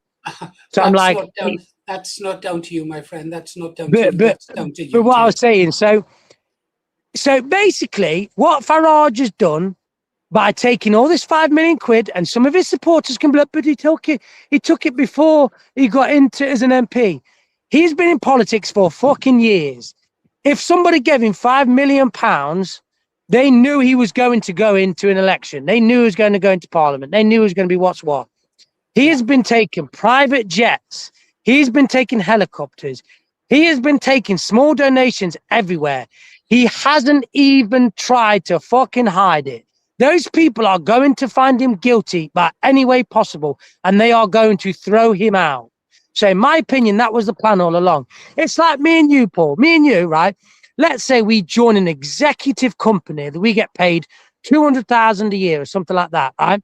And we get told in this contract, right, we believe in feminist values. We believe in all this. It's like me and you going into a room full of feminists and asking them who's going to make us a fucking sandwich. Right? It is. It fucking is. Somebody tell me wrong. It's like I'm going to get my Illuminati credit card and I'm going to chop up my cocaine right in front of the police officers. He's doing what he shouldn't be doing in plain fucking sight. He was going to get found out. He was going to get caught. And he stands there and being like, a vote for me is a vote against the establishment. Fuck off. You are fucking establishment. I hate to say that because there are people that I love and respect that vote for reform. But right. A spade is a spade. And this is where I think it's serious. I think Count Binface might not realize it, but he might create a right-wing movement that's never been seen before. A real united movement, because a lot of people that came out to vote Restore and become members of Restore are people that became so disillusioned with politics, because I was one of them. Yeah. And all these people in Reform are going to realize, right, Farage is out. If Farage goes, a lot of people will wake up to the bullshit that's going on. A lot of people will then wake up to go into politics. And they will see a fractured right. The right can then sort itself out. So there can be a growing number of reform. Because I will tell you I am quite impressed with the Welsh lot of Reform. The Welsh lot of Reform have got some great people in it. I will hold my hands up and say that. Reform Wales have got quite a good lot of people in there. If people like them can join all together and say, look, we realize something's gone off now and we need to fucking sort this party out. We need to get the fucking core values back again. Then I can't see why the right can't be united more than ever before. When Reform was first made into a political party, everybody had so much fucking hope. They looked at it to say, yes, our country is saved. And they shit on all our fucking dreams. And they know that the British people ain't going to stand for it anymore. So if they completely reform, maybe there's a chance. Yeah. Oh, I agree with you totally there. I'll have to pay attention to Reform in Wales. I tried to stay away from the Senate. I don't even know the name of their first minister. He's called Prism or something like that, some ridiculous prawn. I loathe the Welsh Assembly. I want to see it abolished, to be honest. So I will pay attention now you've said that. Okay. Those good Reform councillors in Wales and around the country, my hope is that they'll become disillusioned with Nigel Farage, see him for what he is, and then defect to Restore Britain. Now, this applies equally to Britain First, if you like, yeah? Are some people too blindly loyal to their leader in the way that people are loyal to Nigel Farage, despite all his failings, all his crimes, everything that's been revealed about him? They just will not recognize that he's not the Messiah. Yeah, it's sad to say it. But you know what? Sometimes when people are so stubborn People are so stubborn. It can be a good trait. It can be a fantastic trait, but at the same time, it can be a terrible trait. You know, like there's a lot of the people that I know who support reform because the likes of Sarah Pochin, who does do a lot for veterans. Yeah. And they will plant their flag in that hill, and they aren't fucking budging, and they aren't going anywhere. And you know what, my old platoon sergeant in Afghanistan, in my very first tour, he often turns around to me and says, I would vote restore with my heart, but I vote reform with my head because it's a sensible option, and Sarah Pochin does a lot for veterans. Yeah. Yeah. And he's a stubborn fucking fool. I love him to bits. He was the best platoon sergeant I ever fucking had, but he's a stubborn fucking fool. Yeah. Sergeants are the backbone of the army, aren't they? The senior Absolutely. NCOs. They are. Yeah. They look after the young first lieutenants and everything. They're the real bosses of the army. They make it run. There was something else I wanted to talk to you. Okay, I'll talk about, we were talking there about blind loyalty. Well, I know about that because I stuck with Nick Griffin to the bitter end, didn't I? But then again, Nick Griffin did win the democratic vote of the members and they ignored it, the traitors. I still call them traitors. And now where's the BNP now? The traitors had their way, but there's no BNP. There was no Nick Griffin. But when we lost Nick Griffin, whatever his faults, we lost the BNP. And at that time, we had 2 MPs and 300 councillors. So they destroyed the BNP. Nigel Farage didn't destroy the BNP. The traitors within destroyed it, government agents. I remember following 2 of them to a police station once. Activists. Oh, well. Anything else we should be talking about, my friend? Hang on, I just had seen something come up about Freedom Dad. What was that about Freedom Dad? You better stay. What's this? Paul Morris, you better stay on for a while. Freedom Dad is a way off. I'm surprised that Freedom Dad is still on his feet after today, last night and today. He's been on his feet now for 2 days solid, I think he has. He reported all the bonfires last night through the night, and he reported on all the drum bands today. They were fucking superb. Superb. But why should I stay on? Because Freedom Dad's off. Oh, Ragnar the Viking, he produces some great songs. some good tunes, yeah. I think you mentioned something about wanting to speak about Tommy Robinson, didn't you? Yeah, I did. Right. Tommy Robinson. The Tommy Robinson concerts, you saw how many turned up for that event, okay, for his concert. I don't think it's his final concert. He's going on a world tour, I reckon. Yeah. Oh, do you mean Unite the Kingdom? Yeah.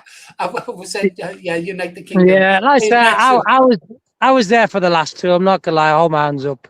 Yeah, no, if you go there to report on it, I think I might have gone to report on it. No, I wish I'd never gone to the last one, to be honest with you. Well, at least you can say you've been to one, so it's always good. It's much better if you can say I was there than I watched it on telly, isn't it? I think.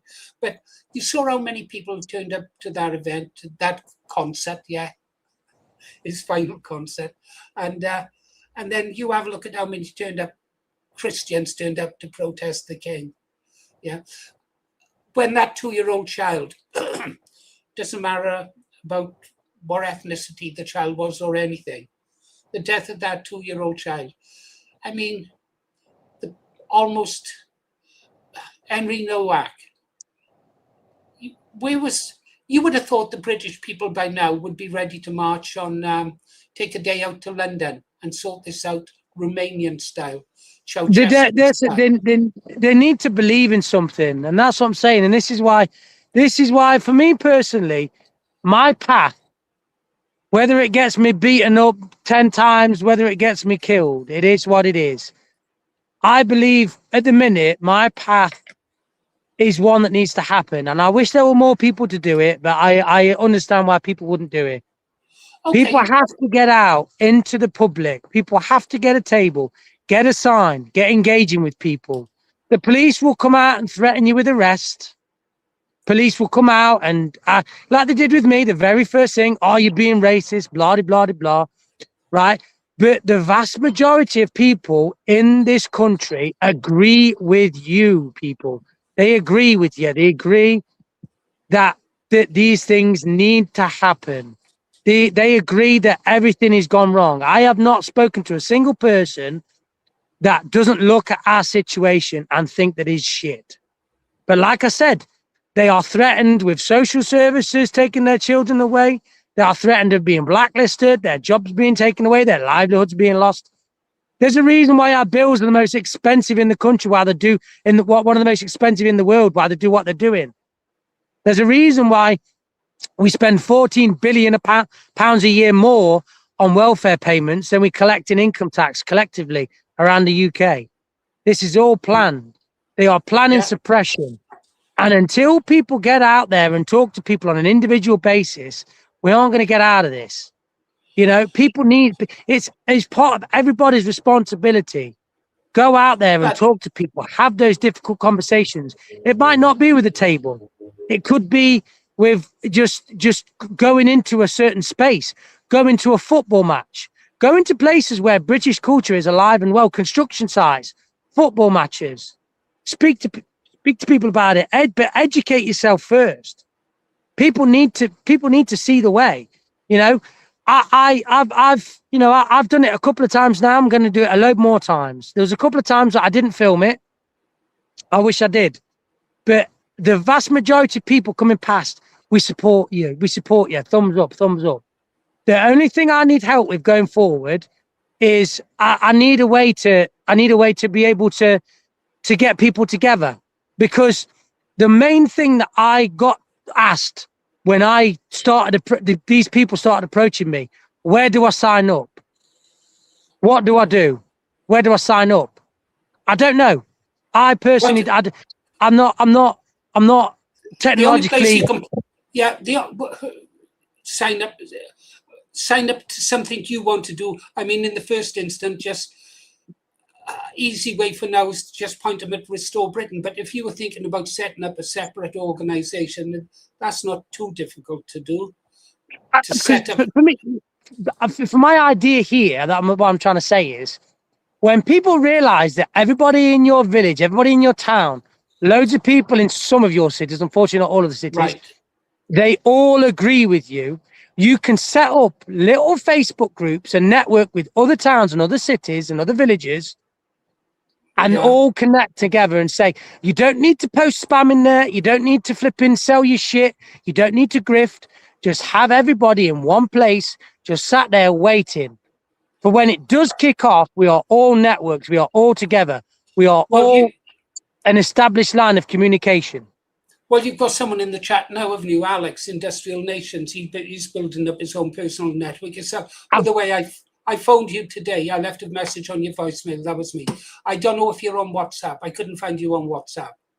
No, I've spoken to Industrial Nations about it before, you know, because obviously I had the disagreement with the Nottingham protests a lot. So, you know, he was kind of like being the, what's the word you look? Mediator.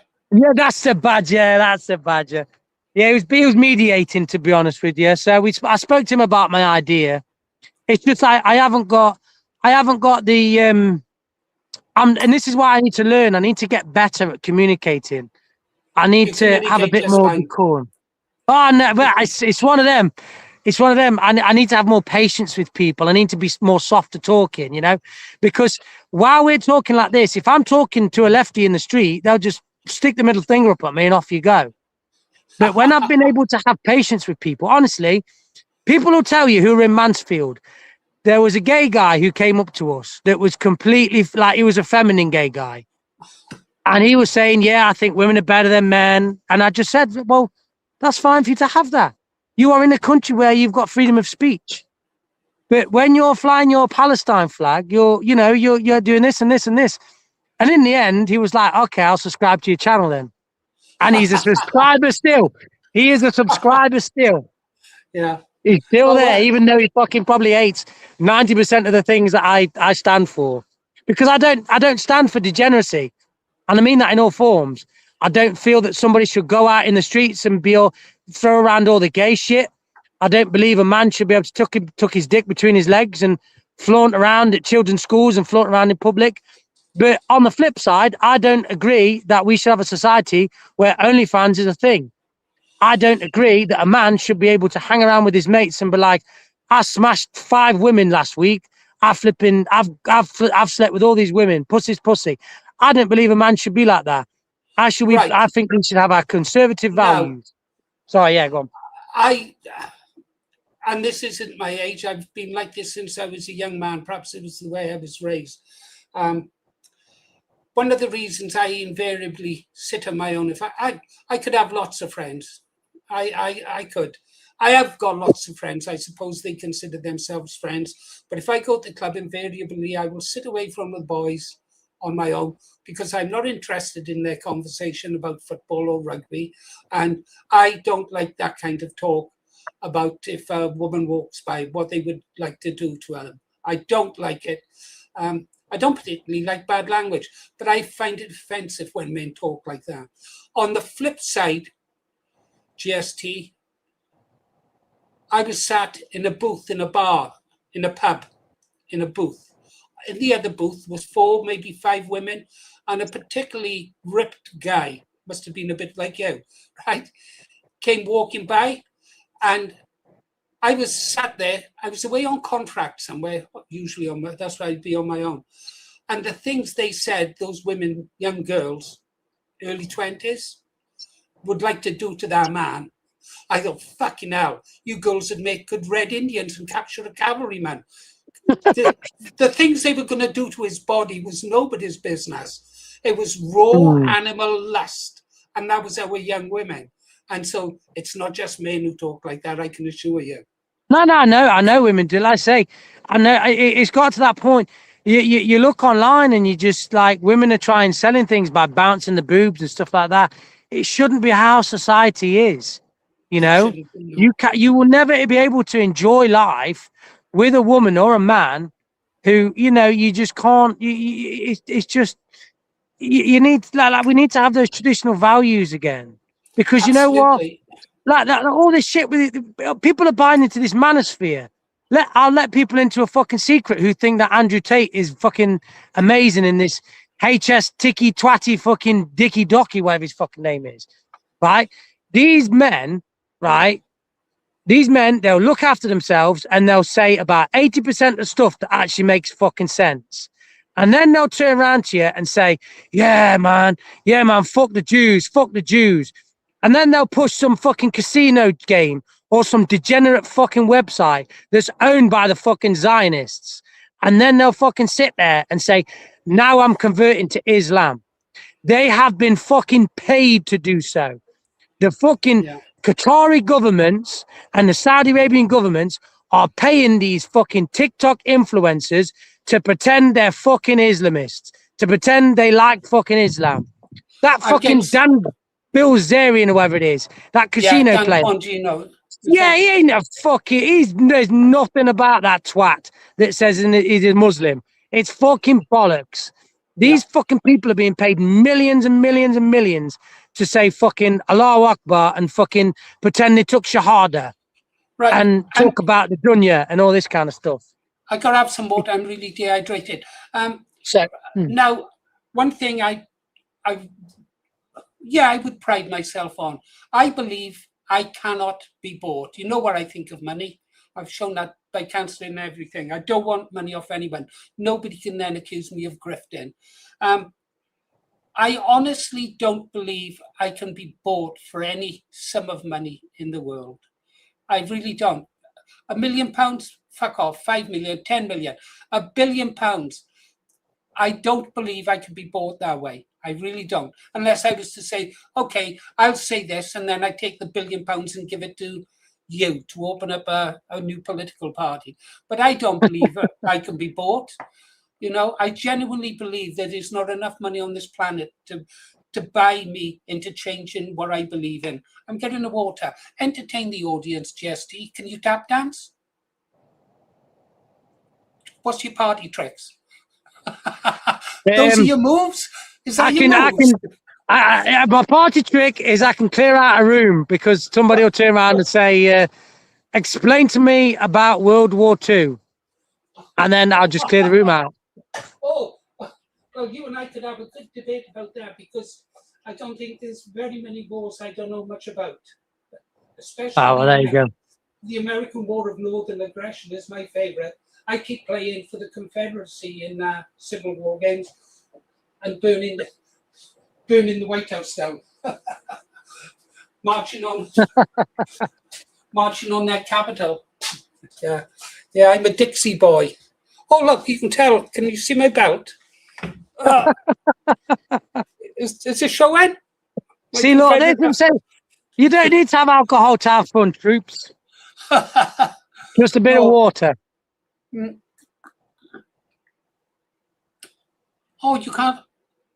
Fucking hell. Awful strong water smells more like vodka to me. No, it's water. It's water. Right, what else have you got on your list, my friend? I'll be honest, I think we've covered it all, to be honest with you. Yeah. Well, I think I did want to end on something, but like I say, I think it would be nice to end on that. But yeah, end on it. You've got the floor. Yeah, well, if you want to end now, I'm happy to end now. No. We'll end when you want to end, mate. We'll end. I mean, is there anybody? What about asking if there's anybody who wants to join in the party? Yeah, if there's anybody there. But like I say, I will say this. I mean, I'll be honest with you, and this is where I feel like I'm a bit of a hypocrite, to be honest with you, because I've always built myself up and I've built myself on this idea that I was never going to monetize my channel. I don't know about the ins and outs of monetizing or anything like that. Is there a way to make money just by turning on, say, advertising or something like that? Right. If you travel the path the same way I did, right? I never had any intention of monetizing from the start. I've got a limited income, but it's enough for my wife and my needs, so I didn't need money. Actually, you will find you might need money. So but this is my problem. I was going to say, sorry, because my plans at the minute, sorry to put in, it's like this is what I say is my plan at the minute is to go around the UK with my table. I'll try and get as far and wide as I can. The problem with I've had to buy a new car. I'm buying stuff on a regular basis. I'm traveling. At the minute, having my channel is costing me about £200 to £300 a month. Yes. And it'll cost more than that if you try and do what I this is my point. And I wanted to ask my community if they thought it was acceptable for me to say, can I at least just turn advertising on? Because I have built myself on saying because I would never accept a single penny. People could. Don't sell yourself. Let me sell you. Okay. Sorry. Let me sell you, right? Through my own experiences. Okay. You are going to need money to operate. Okay. Your audience will know that in the same way that the audience of this channel who follow all the time, they know that I was never in it for the money, but they are well aware that it costs money to go on an event. £100 with petrol and everything and food. Yeah, £100. Buy a camera like this, £100. Buy the bag for it to go in, £100. Yeah, you've got to have the good kit for the job. Your audience will know that. So don't feel bad about asking money to cover the cost. Because this stream that we've got on, I'm paying top whack for a stream that can handle 10 people. We can have 10 people in this room. Yeah, so I'm paying top whack. That's about £40 a month, something like that, top whack. Yeah. You need help from the members. And the best way to get that is to build up your membership base. Now, for the stream as well, I've got a satellite. That's £68 a month. Then I've got all the news things. I can let them go. But you were traveling. I was only doing demos now and again. Each one, say, costing £60 to £100 a throw, you know. You won't make it money back on the stream. You get peanuts on that. So don't feel bad.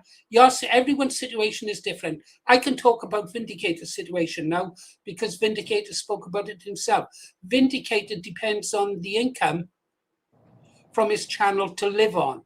I mean, he really started at the bottom. So he needs the money to live on. You and I are a little bit different. You've got a bit of savings, but rest assured, those savings will be soon eaten up if you really try to grow your channel and start subscribing it the way things I do. Of course, it didn't help. Every time I had a monthly payment in from YouTube, I give it away to political prisoners and different charities.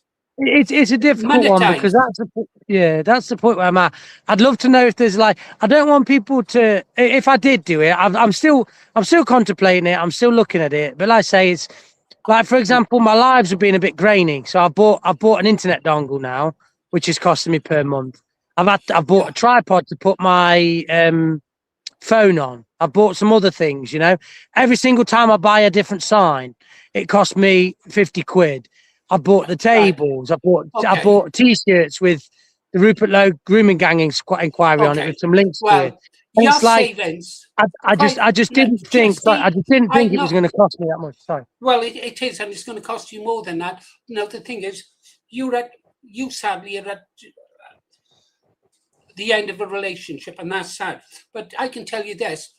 When I started this channel, the money that I was taking out of our joint account with my wife, you know, that was frightening, and she was getting worried about it. We do have limited savings, but it was at one point, I think I was down to, oh, well, this is the money that's supposed to bury me. Well, fuck it, let them throw me on the tip stage. Yeah, and donations started coming, members started to join.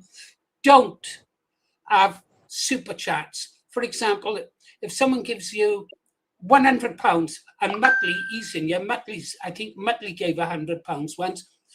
Very grateful for it. But you will only receive £70 of that. £30 will go to YouTube. Yeah, it's just not right. You can put in anytime you like, I think, buy me a coffee. So people, I sent £25 to Freedom Dad last night via buy me a coffee. Piece of piss to do. So buy me a coffee, and the all money goes to the person you want it to go to, and that sits in your channel. Membership, fabulous. If you can get, say, 40 members, you're on your way to covering your travel costs. Do it. Super chats. That's the main thing. It's the travel cost more than anything else, because I want to start going up to like Cumbria, Scotland. And I want to go down to like Cornwall, Devon, that kind of area, you know. But I'm happy to travel, but wherever there's a load of people that think, you know, they can benefit from trying to build a community, or they're struggling to build a community, I want to help people out. You know, if people are willing to put the time and effort in, I'll travel to help people if I can be of help. You know, they'll probably find that they're better at this stuff than me. I'm going to get a tent box for my car, so I don't need accommodation. It's just literally, I just didn't realize it was going to cost me so much per month when I'm trying to give back. It's sad, really, but you know, it's this is how I'm finding. This is how I'm finding that I'm getting to reach people is by, like I said, traveling to places. How many hours have you got before monetization? You need, what is it, 1,000 hours? Or was it 500 hours? Look into monetization. Yeah, I mean, I think I can do it, but I've just not switched it on. I'm not sure. Do it and actively promote, and you won't have to promote it. I'll be telling people on this channel, if you support what Great Societal Takeback does, then go buy him a coffee. You don't have to sell yourself, mate. I'll sell you into slavery if push comes. You gotta pimp me out. You gotta pimp me out. I'm gonna pimp you out. Yeah. I told everyone last night on this channel, don't give money to me. Give it to Freedom Dad, because he's working for peace between the communities. So it's just as easy for me to say, consider giving to Great Societal Takeback. Patriots will do that. They appreciate that. I've been ordered. I tell you what, I've been ordered to buy a stab vest as well. So yeah, get a stab. Hey, and I don't know if you watched the Sharp TV series with Sean Bean. Get yourself a leather collar as well, like the lobsters wear. Get a leather collar. Like I say, there's a lot of emails that come through now. Get one of these. What's that? A body cam. Just Oh yeah, I do want to get a body cam. I'm not gonna lie, but if I get a body cam, do I have to get a laptop as well? no, I put it straight into my PC. Have you got a PC? Oh yeah, that's right. I haven't got a PC or a laptop. I break the damn thing, so I'll have to get one. Yeah, you That's gonna be should. more money. Yeah. And be honest with your audience. Be honest. I tell them, I say, right, I want to go on demonstrations. I need to go to demonstrations. We need a camera. I need Skylink, Starlink. If we didn't have Starlink now, we wouldn't be having this conversation because we're not getting proper internet here for another, I think, 6 months. They're about a mile up the valley, starting to work their way down. So that is £68 a month. But I've got super duper Starlink, you know. Yeah, be honest with your audience, and you can ask them. They'll tell you. They'll tell you. They'll support you. And don't forget, I mean, I've been wealthy. I have been very wealthy. I wouldn't think nothing of spending, and this is going back into the 80s, £250 for a lunch, you know. Money is relevant. So, but the same token, I've suffered extreme poverty where I couldn't get a bus home from college because I didn't have a penny. Yeah, a penny for the bus fare. So I've lived on both extremes. So for some people in this channel, and Muttley, if you're here, I'm probably talking about you, who would routinely donate considerable sums of money to this channel, then his situation is such that money isn't quite as necessary in his life, or he's not dependent on it. He's got more disposable income. Please, I urge you to do it. Don't do what I've done, just taking it constantly out of my wife's account. That leads to breakups. Yeah. I'll be living in the camper with you if I try that again. Yeah. I did pay her back, and how I paid her back was from the income that started coming in from the channel. I made sure she had her money back first, and then the rest I would give away every month. So, yeah, do it. I urge you to do it, GST. I'll have a think about it. I'm not there yet. I might have a look and see. I might divide my savings and see how many months it would take me back. But we'll see. We'll see. Look, you say you're a prepper, be prepared and that. Okay, so you've got a savings plan, right? I've got enough to live this long, right? And all of a sudden something goes up and you take an injury to your leg at one of your events at the table, yeah? And then you're laid up. Then you're going to need money. If ever that happens, mind you, ring me up and I'll just monetize the channel again and raise a fortune and fly you out to some hospital somewhere. Yeah, don't worry about that too much. Yeah. Yeah, do think about it, mate. And do think about looking after yourself. You're no good to us dead. It's not that I'm particularly fond of you. It's just you're more used to the cause alive than dead, unless they write a good song about you. Exactly. You know, there's a lot of people that can do it. Yeah, oh yeah, we've got two in this room. Kevke could do it, Ragnar could do it. We could have a nice song. Yeah. Yeah, that's been done before, hasn't it? Okay, my friend. Check your list. Yeah, well, I'll tell you what, I'll finish up with what I was going to say. Let's say, so this one, let's say it might rustle a few feathers in here, anything like that. But so what brought me on to say this is there was a live that I did. I can't remember where it was now. I think it was, I don't know if it was the Leeds one. I don't know if you were on that one as well. But there was a lot of arguing and there was a lot of issues. And I had a few people come to me saying that they wanted me to have a moderator and stuff like that. Which I'm still looking for one that's quite impartial. But and I know obviously you know what I'm talking about here. Yeah. Because there was a certain individual who brought me to your channel. So I feel that there is, you know, that I'm always going to have a loyalty to him in the sense of, you know, I don't need to talk about him. I understand. And so the main thing for me is I can't help but feel with the difficulties that we as a community have got. This is just addressing everybody. The difficulties that we as a community have got, the difficulties that are facing us ahead of time, and the unity that we need. Because let's have a look at this. Let's say, for example, one of us, say me or you, went out walking tomorrow. Yeah. Let's say me and you went out walking tomorrow and somebody recognized who we are and we got beaten to death in the street. Yeah. 80% of the country would not give a flying fuck. And out of the rest of that 20%, probably 10 to 15% would celebrate the fact that we've been killed and probably laugh about it, joke about it.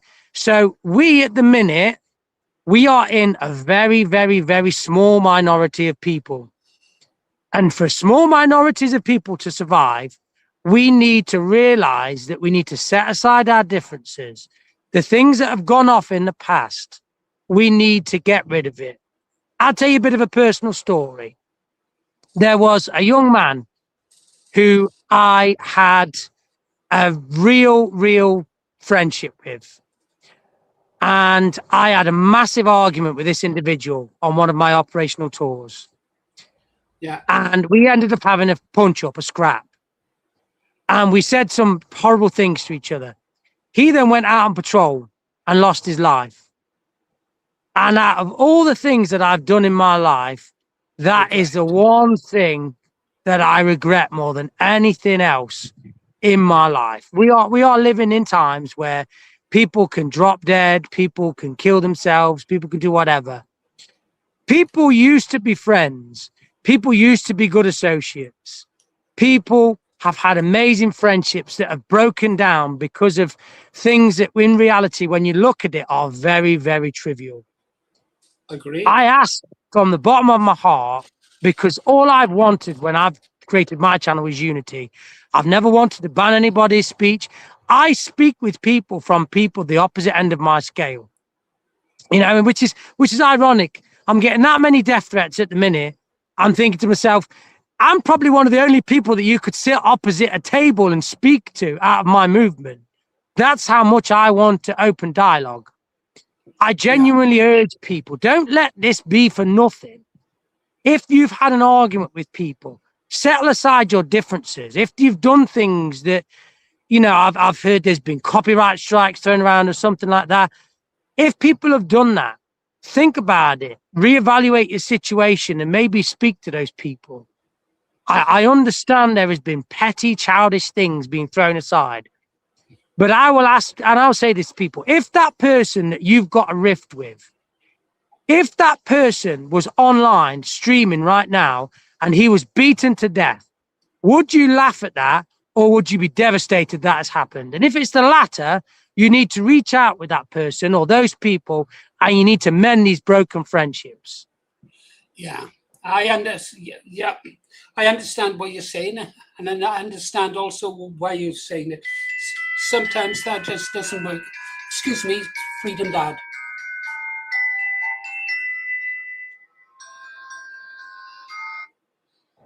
Yes, mate. Okay, I'm live at the moment. No, are you live, are you? Okay, let me get out of the way a minute. Okay, everything's okay. I'm just in a live interview in Great Societal Takeback. Everything okay? I'm on my own now. Oh, brilliant.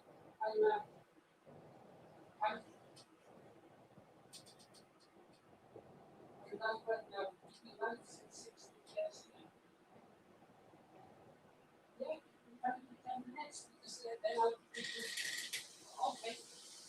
Absolutely brilliant. Absolutely brilliant. Bye, brother.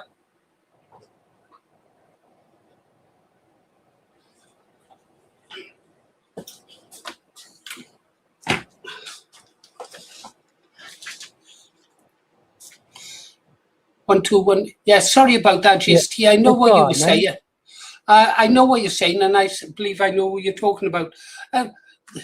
Yeah, normally, you can do that.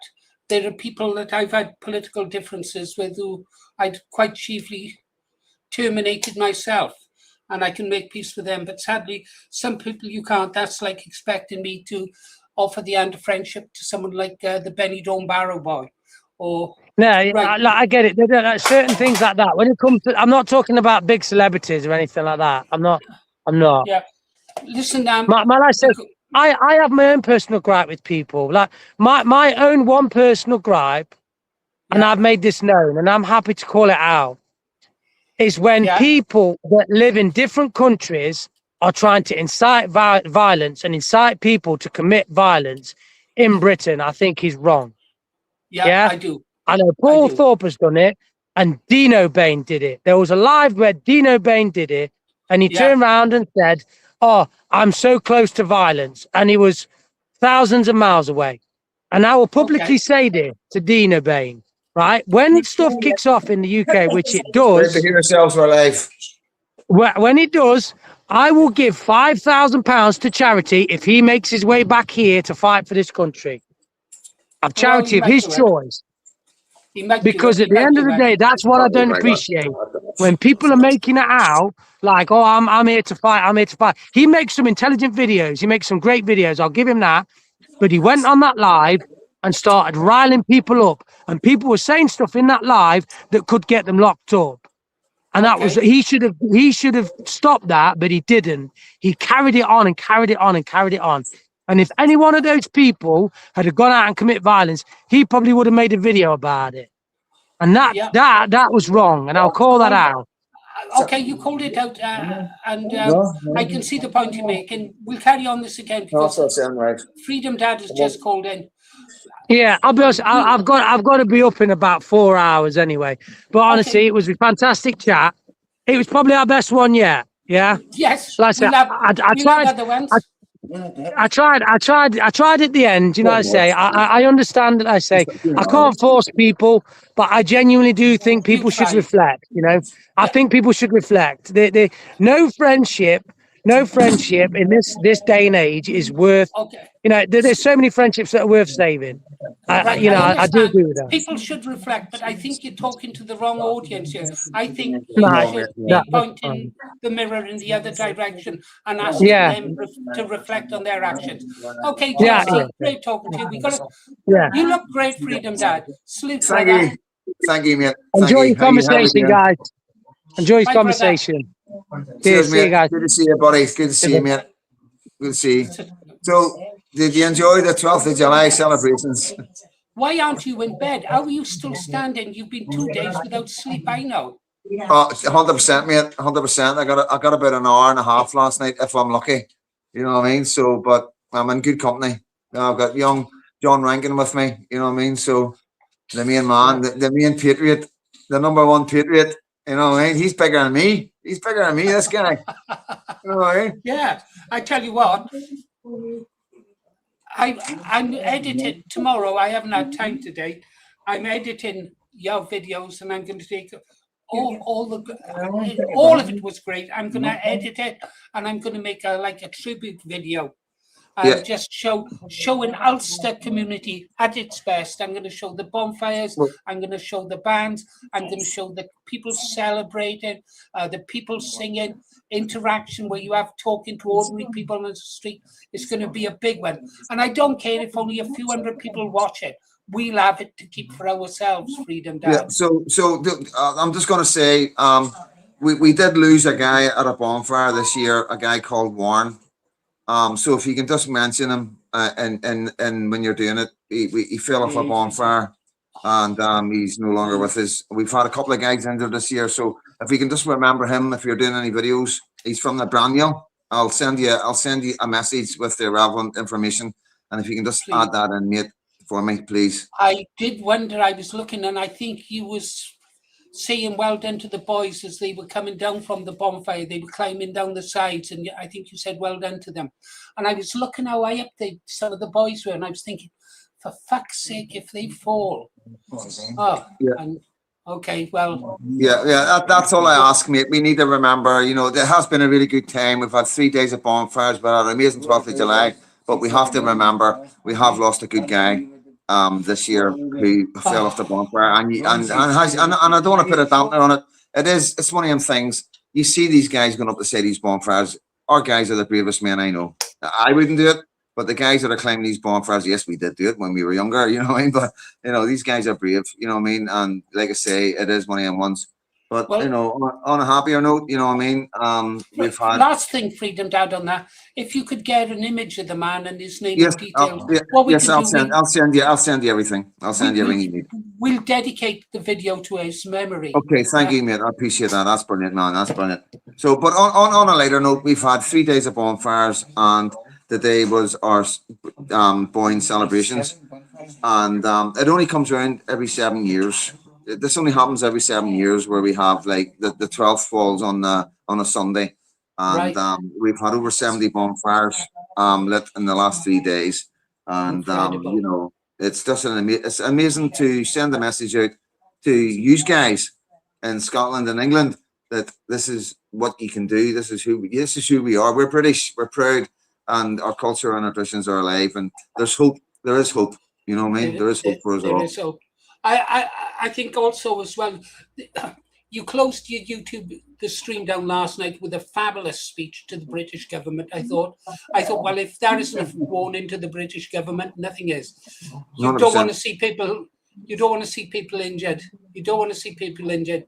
Best. Yeah, we don't want. Well, this is what I'm trying to say, right? And what I'm trying to say, we're in a situation right now where the place is the tinderbox. Now, if anything happens to any of our children over here, I don't know what will happen. I don't know what happened to the foreigners in our areas.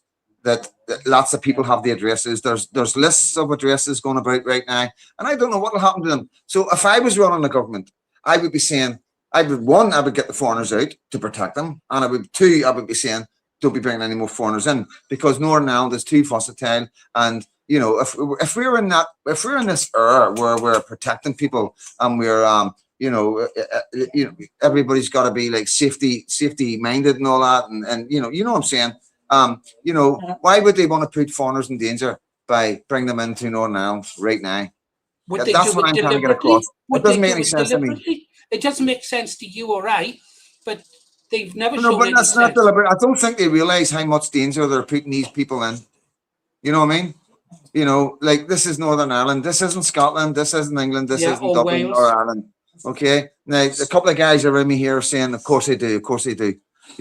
I'm going to disagree. But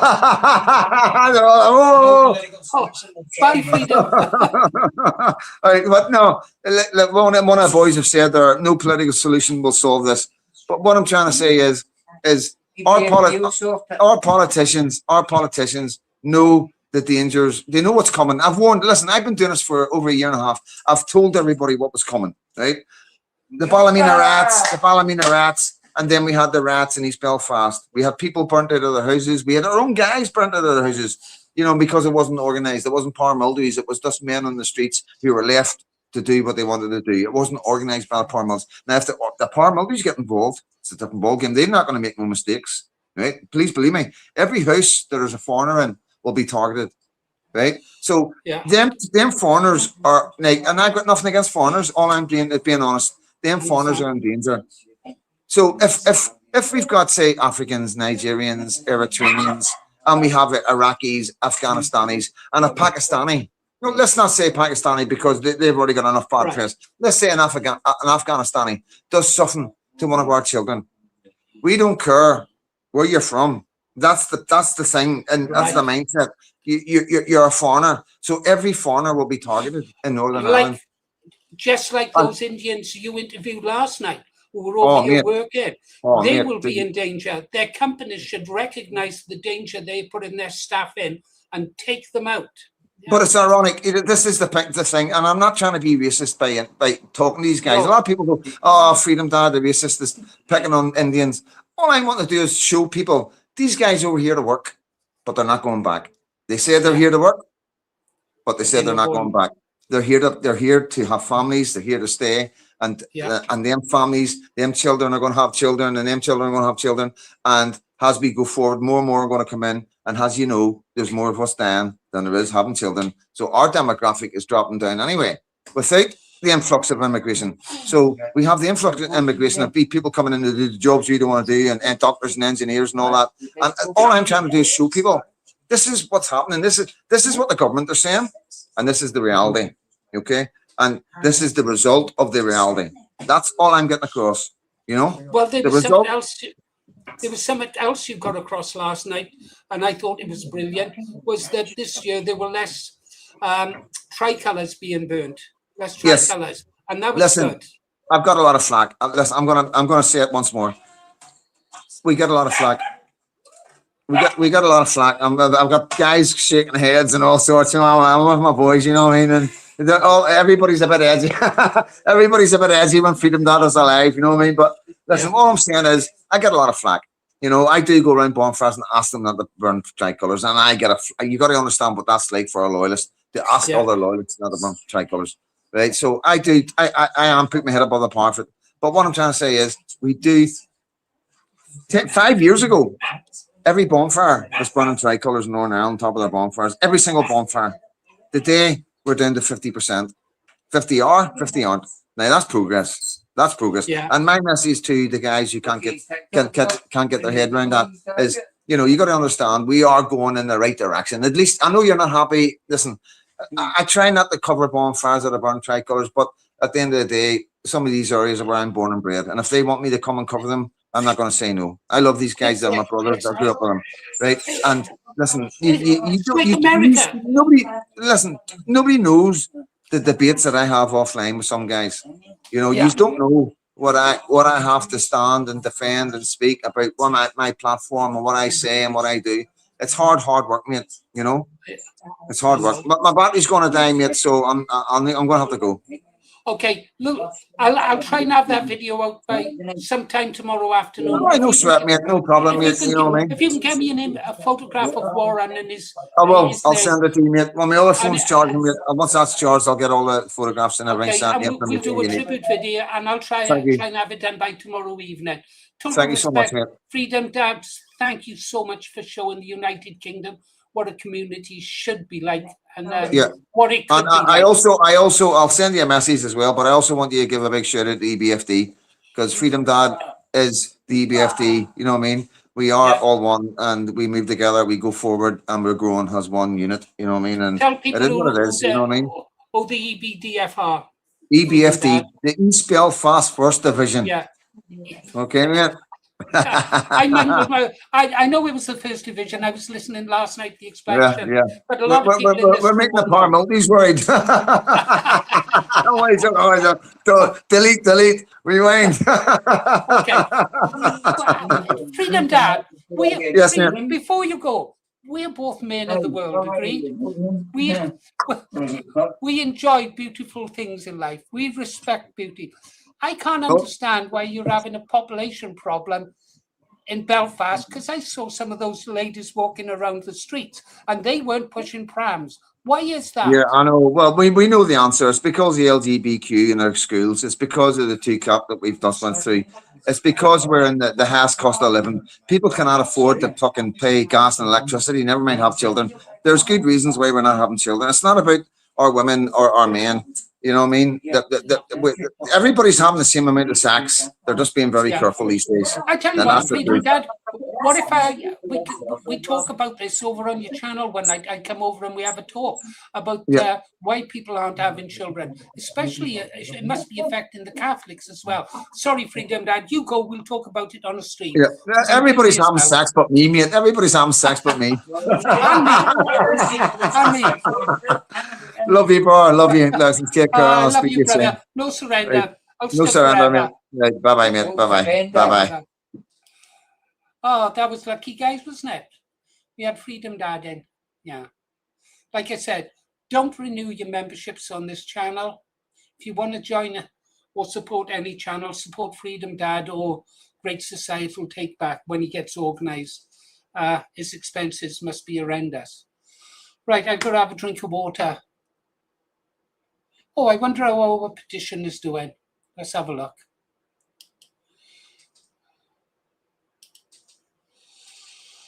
Oh, 9,465. Patriots. Patriots. Patriots. Patriots, I've shit them. Shit some more. We need them. Let's have some music. Too late for prayers at Westminster, too late for marching drums, too late to ask what happened when the reckoning finally comes. But somewhere in the ashes, a child may lift her eyes and ask why England fell asleep beneath her own grey skies.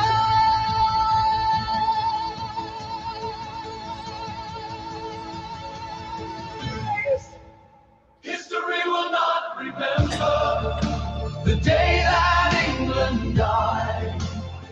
It will remember silence and the warnings cast aside.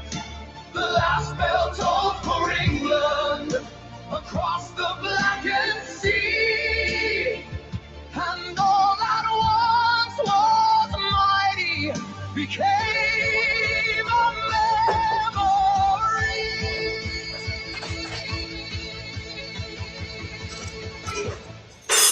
The death knell rang for England.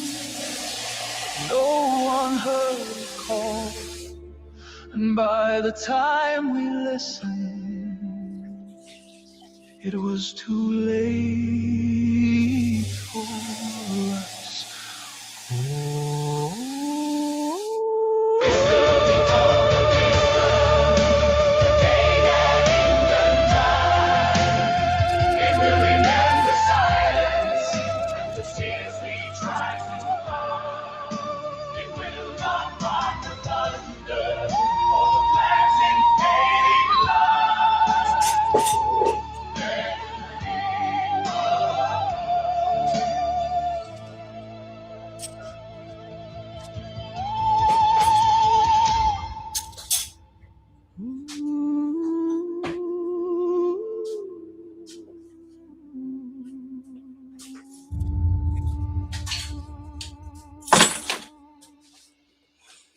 Okay. You've got to stop a second. Right. Is Ribeye still in here? Yeah. Just check and see if Ribeye's here. Ribeye normally goes once we start playing music. Ah, good, he's gone. Well, what do you think, guys? GST. Good stuff, huh? Oh. Yeah, I don't agree with him on everything. Mostly everything. Yeah. Might get attacked now for not being pure enough for some people, but to be honest, I'm past caring what the so-called right think. I'm a British nationalist. They seem to have a different definition of it. That petition is fucking sick though, isn't it? Doesn't it fuck you off, boys? People can't say anyone can be English. Well, if there's no definition of what an Englishman is, then anyone can be fucking English, can't they?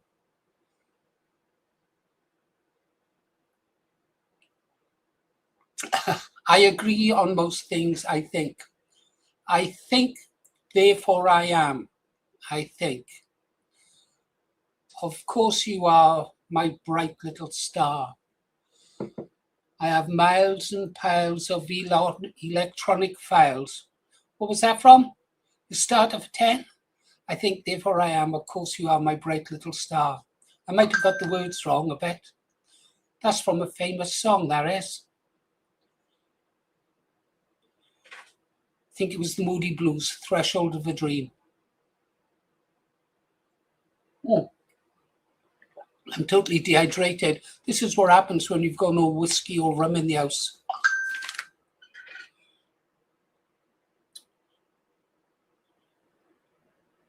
Right. Can you read that? That's from Kev K57. He's saying it's a new song. Let's go have a look at it then. Let's check it out. Let's check it out. Get up there. Original music and videos. Stand by. Here we go. Stand by.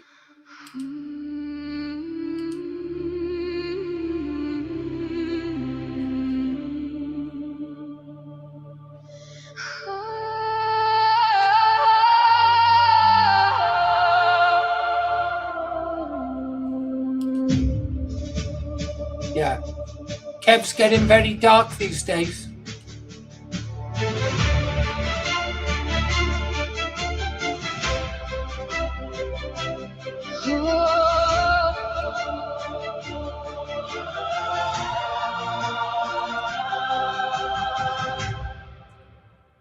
We traded truth for easy days and closed our eyes to warning signs. We watched the walls grow inch by inch and told ourselves that we had time. We learned to live with less each year. We shrugged and turned the other way. But everything we fail to guard can disappear without a trace. Freedom rarely falls at once. It fades while good men wait. One silent step, one right ignored until the hour is late. Stand before it's too late. Speak before your voice is taken. Every generation has its test, and ours is now awakened. Stand before the light is gone. Stand for those who come behind us. History won't remember those who watched and did nothing beside us. Stand before it's too late.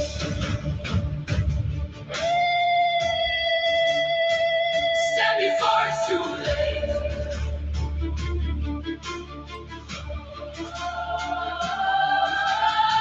Apathy builds nothing strong, and comfort never guarded freedom. Rights are easier lost than won, and harder still when we must reclaim them. We blame the world, we curse the dark, we wait for someone else to lead. But change was never born from words without the courage of a deed. The future isn't handed down, untouched from age to age. Oh. It lives or dies by what we do, by whether we engage. Stand before it's too late. Thank you for the heads up. Speak before your voice is taken. Every generation has its test, and ours is now awakened. Stand before the light is gone. Stand for those who come behind us. History won't remember those who watched and did nothing beside us. Stand before it's too late.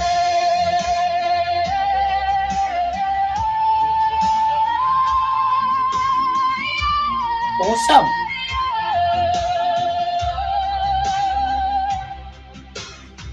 Silence is surrender. Comfort is a cage. Apathy builds nothing. Courage turns the page.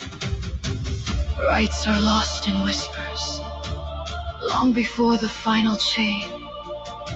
And those who trade their birthright may never win it back again. So when our children ask us what we did while freedom fell, will we say we stood together, or that we watched and wished them well? Not tomorrow, not someday, not when someone else has paved the way. Oh, that's beautiful, Kev. This is our hour, this is our name, this is the moment we enter the flame. Stand before it's too late. Rise before the gates are closing. Every generation has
Excellent, Kev.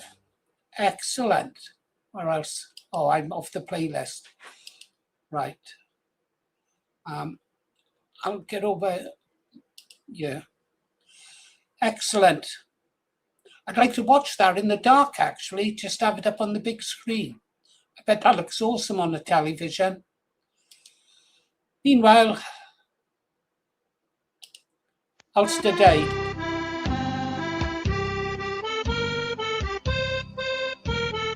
I'm parched. It's old, but it is beautiful. Its colours, they are fine. It was worn at Derry Aughrim, and it's Gillen and the Boyne.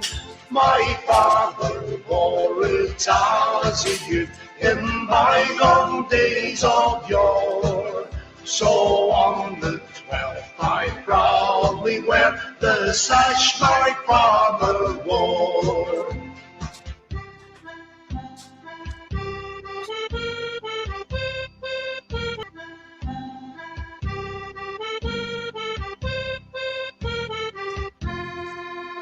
It's now I'm going to leave you. Good luck to you, I say. And when I'm on the ocean, for me, I hope you'll pray. I'm going to my native land, to a place they call Drummoor, where on the 12th I'll always wear the sash my father wore. It is so, but it is beautiful. Its colours, they are fine. It was worn at Derry Aughrim, Enniskillen and the Boyne. My father wore it as a youth in bygone days of yore. So on the 12th I proudly wear the sash my father wore. It is old, but it is beautiful. Its colours, they are fine. It was worn at Derry Aughrim, Enniskillen and the Boyne. My father wore it as a youth in bygone days of yore. So on the 12th I proudly wear the sash my father wore. Great. Good track. Don't know what's next. Haven't got a clue. Haven't got a clue. Oh yeah, I like this one, if it plays it.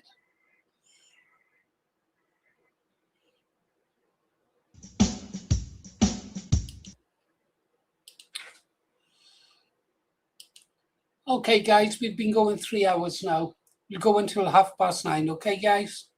I got things to do, and I got a real big day tomorrow if I'm going to do that video for Freedom Dad.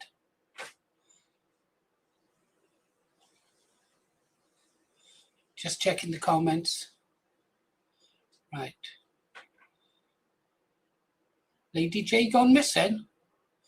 Gone off to meet Freedom Dad, I expect. Right. Let's have this one, guys. So 9:30. Don't forget, don't renew your memberships. If you haven't asked for, if you're a member and you haven't asked for your badge yet, don't forget to ask for your badge. Although there's no rush on there, I won't forget. I'll just look after them for you.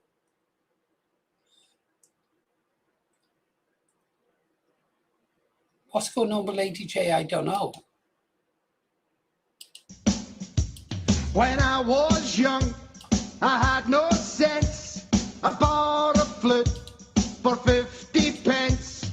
The only tune that I could play was Fuck the Pope and the IRA. La la la la, la la la la la, la la la la la, la la la la. You've had two. La la la la, la la la la, la la la la la, la la la la. More tunes on the flute, I'm learning to play. You'll hear me practice almost every day.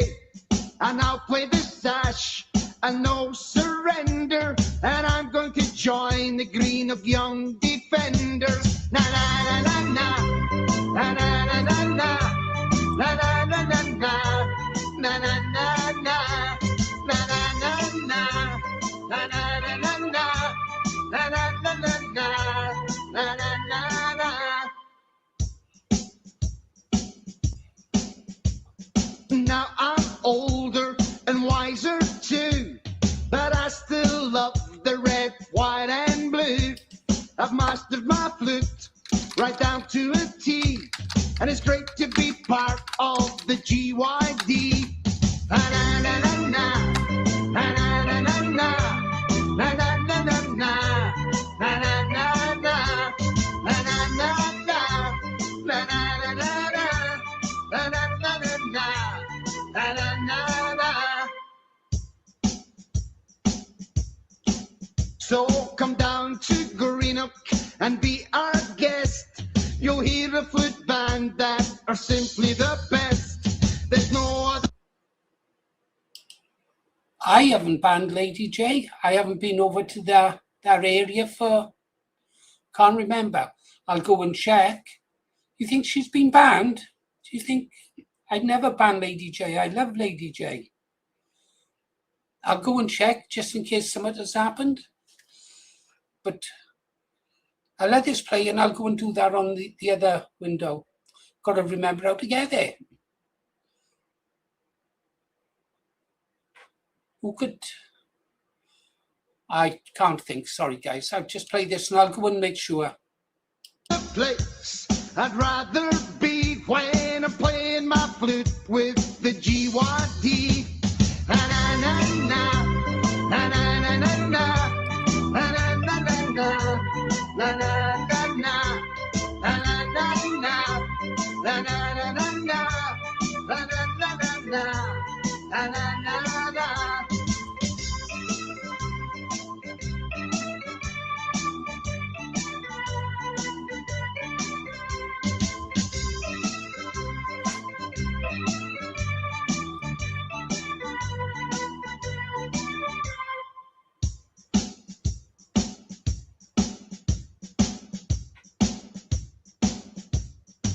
So come down to Greenock and be our guest. You'll hear a flute band that are simply the best.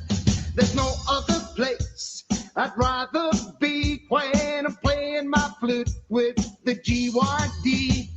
Na-na-na-na, na-na-na-na-na, na-na-na-na-na, na-na-na-na, na-na-na-na,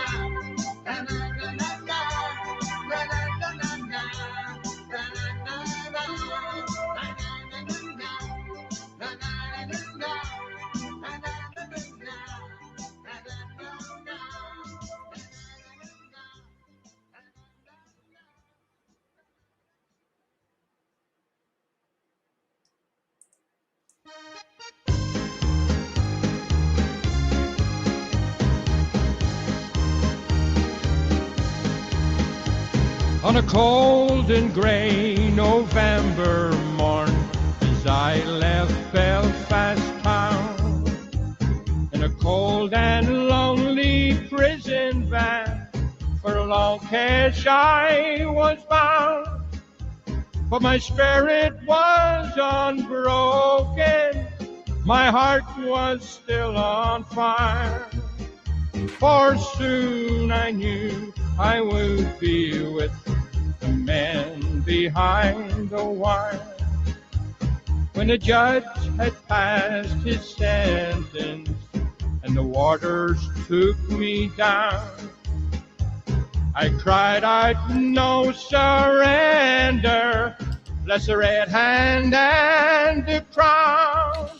But grant me just one favor, that is my one desire. Please let me serve my sentence with the men behind the wire.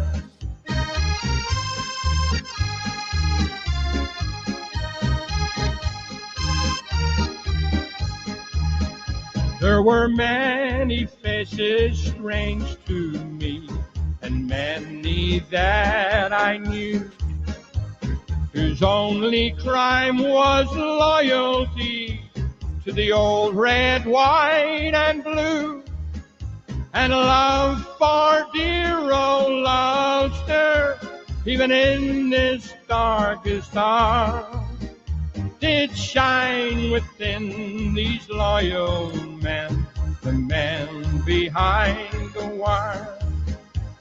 So when this war is over and our victory is won, let's not forget the sacrifice made by these loyal sons. They were staunch and true for me and you, so lift your glasses higher. Where would we have been without them, the men behind the wire?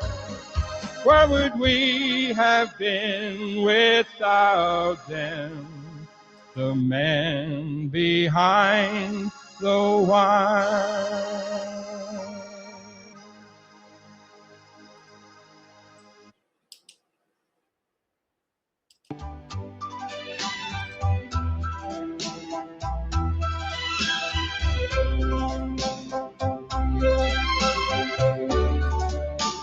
Now I'm sad and lonely.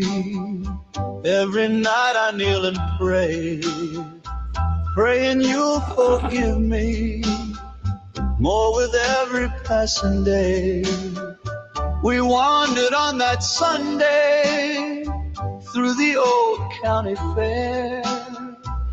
The summer sun was dancing through your shining golden hair. You said you needed time alone to think about our love. You never gave a reason why, just whispered not enough. I'm just sad and lonely since you walked away from me.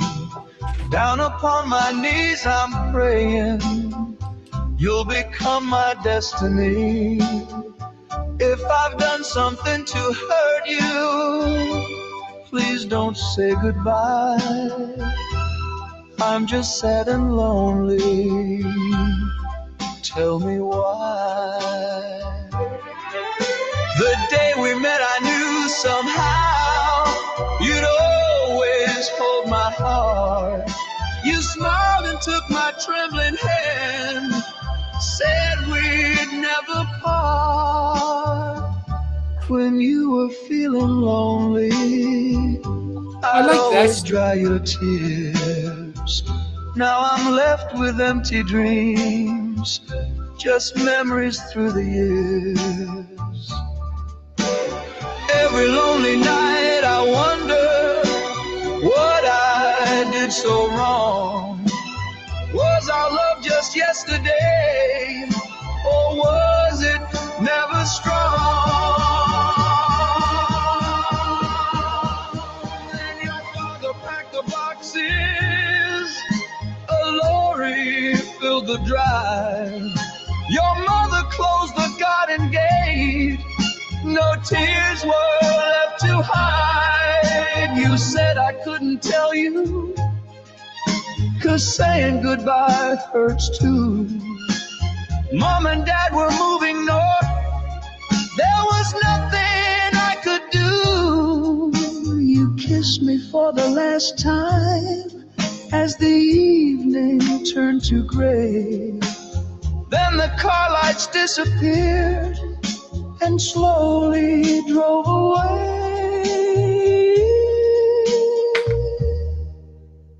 Now I'm sad and lonely, but I know your love was true. Every night I still keep praying beneath the same moon as you. Though 1,000 miles may part us, I love you endlessly. Now I'm sad and lonely.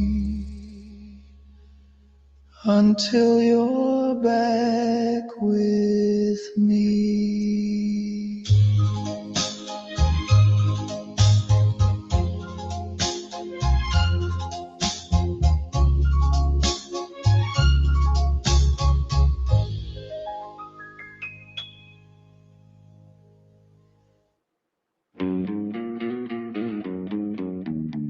Lying lonely in my bed tonight, moonlight dancing on the wall.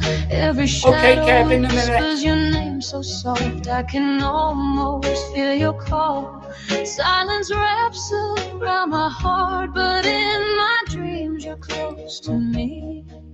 Your breath is warm against my skin, just the way it's meant to be.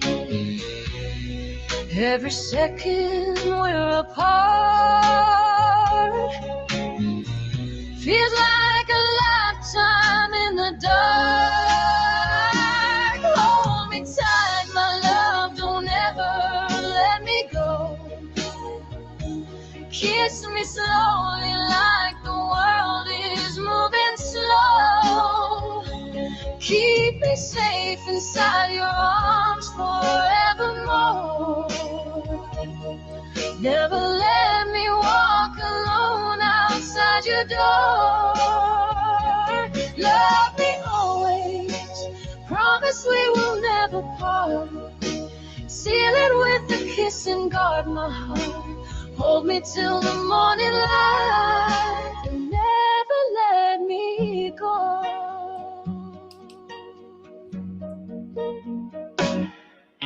I think about your gentle touch, the way you trace my face, the way your fingers find my hand like they've memorized the place. Every kiss so soft and deep sets my restless soul at ease. When you whisper that you're mine, up next, Kev. it's the sweetest melody. Oh. Every heartbeat calls your name. Good man. Like an endless flame. Hold me tight, my love, don't ever let me go. Kiss me slowly like the world is moving slow. Keep me safe inside your arms forevermore. Never let me walk alone outside your door. Love me always, promise we will never part. Seal it with a kiss and guard my heart. Hold me till the morning light and never let me go. If tomorrow fades away and the stars forget to shine, I'll still be wrapped inside your love, with your lips pressed close to mine. Forever isn't long enough when I'm lying by your side. So kiss me soft and hold me close. Be my heart, my guide. Hold me tight, my love, don't ever let me go. Kiss me slowly like the world is moving slow.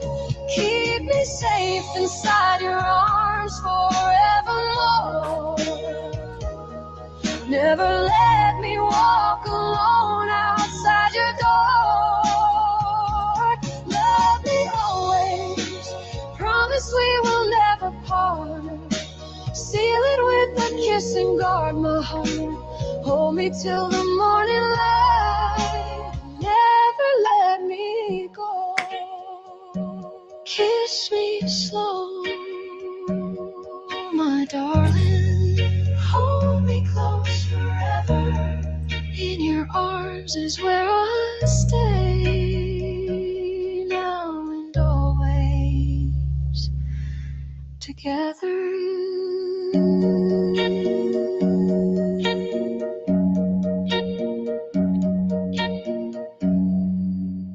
Okay, we got a request from Kev K57, so here we go. I've switched on subtitles.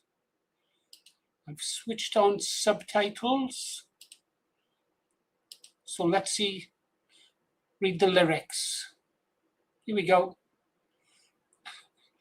English Lass and Mel, I think it is.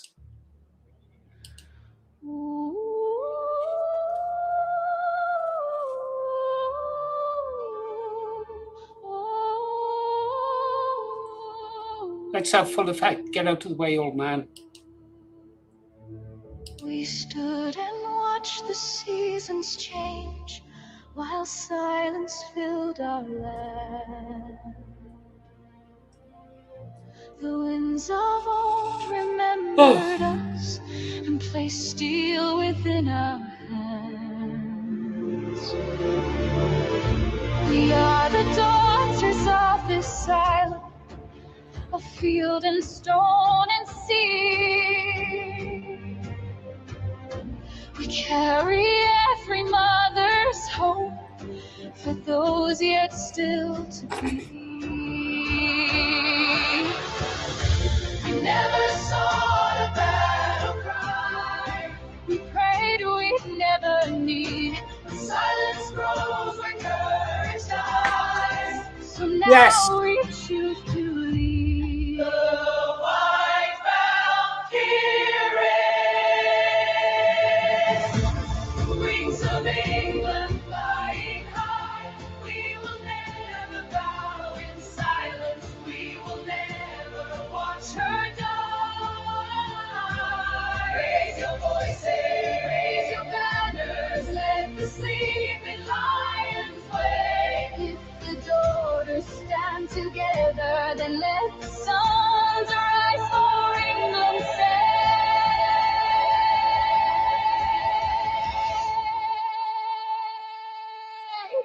We have marched through rain and darkness with hope against the tide. We have watched too many turn away with nowhere left to hide. This is not a call for hatred. This is not revenge. It is simply love of homeland, a bond that will not bend. Fathers, sons, how long will you remain silent?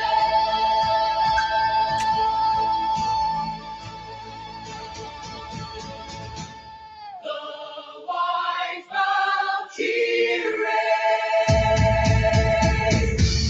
hear the ancient ravens. Thank you, Kev. England calls her sons and daughters, stand together side by side,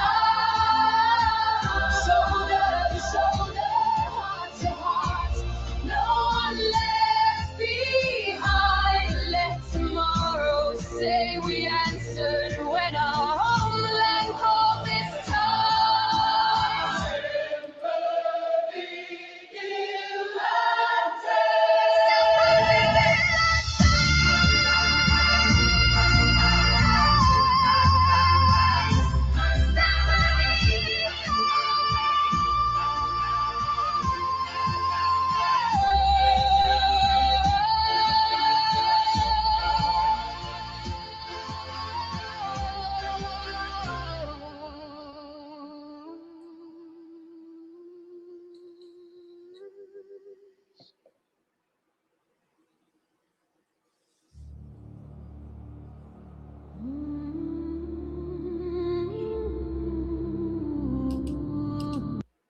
Right, back over. It is Ulster Day. We mustn't forget that, guys. We mustn't forget that. That's beautiful, that song, Kev. Do you know what? One day I'm going to set up a live stream and just stream to the telly, and I'm not going to let anybody in the room so I can watch them all without having to worry about what other people want. The foe has bound me fast, and in my pain I pray my God above me will grant this wish I know will be my last. Don't bury me in a spinning valleys. Take me home to Alps to let me rest. Agreed. And on my gravestone carve a simple message. Here lies a soldier of the UBF. Here lies a soldier. Here lies a soldier who fought and died for all he loved the best. Here lies a soldier. Oh, Here lies a soldier. Here lies a soldier of the UBF. So gently drape the red hand round my shoulder. Pin no heroes' medals on my chest. And if they ask you, will you kindly tell them, here lies a soldier of the UBF. Don't bury me in errant spinning valleys. Take me home to Alps to let me rest. And on my gravestone carve a simple message. Here lies a soldier of the UBF. Here lies a soldier. Here lies a soldier who fought and died for all he loved the best. Here lies a soldier. Here lies a soldier. Here lies a soldier of the UBF. Here lies a soldier. Here lies a soldier who fought and died for all he loved the best. Here lies a soldier. Here lies a soldier. Here lies a soldier of the UBF. Here lies a soldier of the UBF.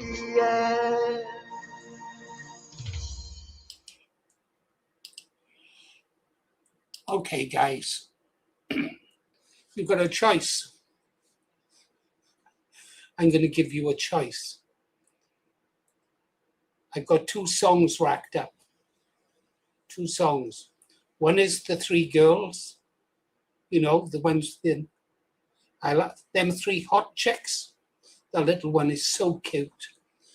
Oh, to be single and young again. Yeah. Although the second one is quite nice. Yeah. So you can either have that song. Lee wants that song. I know Lee wants that song. He likes it. He says no, but he means yes. Or you can have a surprise song.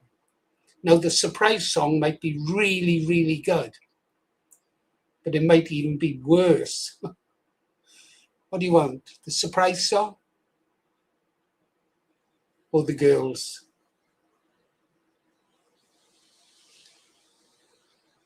Nobody answered, so it's going to be this one. This is what I feel like with you guys.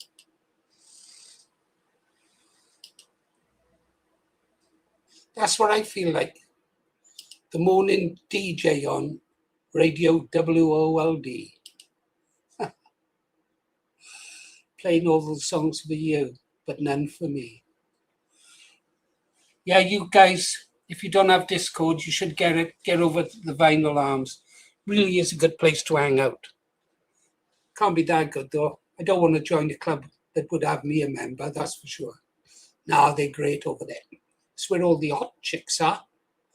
If you want to meet Mel and English Lass, you better hang out in the Vinyl Arms. It's the only place you're going to get to talk to them one-on-one. Yeah. Yeah, it's good. They have a music night. I'm going to go over there one night. I'll have a talk to Kevin and find out how to do it. And I'm just going to go over there and I'm going to play every single song I want to play. And I'm going to start it. I'm going to start with the song my mother sang when I was a baby. You Are My Sunshine, because I've sung that to all my granddaughters, my great-granddaughter. Last song, my mother's song, actually, just before she passed away. Yeah, that'll be the first song. And the second song I'm going to sing is, I was listening to it on Radio Luxembourg, holding a transistor radio out the window to get a signal. You guys don't remember Radio Luxembourg. It used to rock. And it was Andy Williams. Can't get used to losing you. No matter what I try to do, I can't get used to losing you. Yeah, that one. And then I'm going to start at 1963 and play a song from every year in my life. Well, it's going to be a lot of songs. It'll be a long session, I expect. Right, last song now, guys. I've got things to do. Bit of a storm blowing up here in Wales. I always worry now this is when this storm, and we have them really bad. Everything goes at the top of the valley. It comes shooting up it, and then it's compressed just before it can escape off over onto the beacons. Tiles go, trees, decimates the garden. I hope we paid extra to have our Starlink fitted securely. Hope it holds up. Right then, last song, guys. What shall we have? Can't get used to losing you no matter what I try to do. I wonder if I get a copyright strike for singing. Loyalist or love? Loyalist or love? Well, I love to be in love, soppy love songs.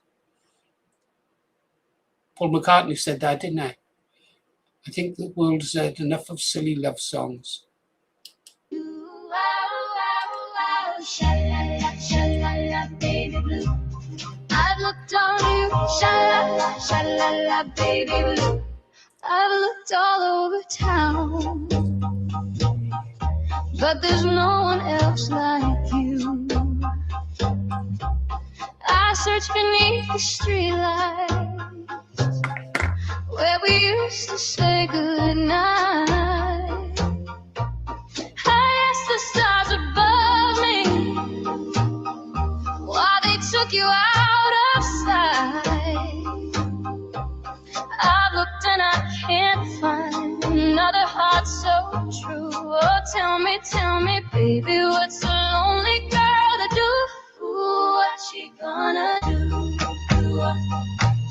Why did I say we were through? Why did I say we were through? I was shaking when I looked at you. My voice went small, my heart caved in, and I lost the love I was living in. She let it fall, she let it fall, she let it fall, but she loved him all alone, all alone. Yes, I loved you all along. I tried to smile, tried to be strong, but my heart knew I was wrong. What was I supposed to do?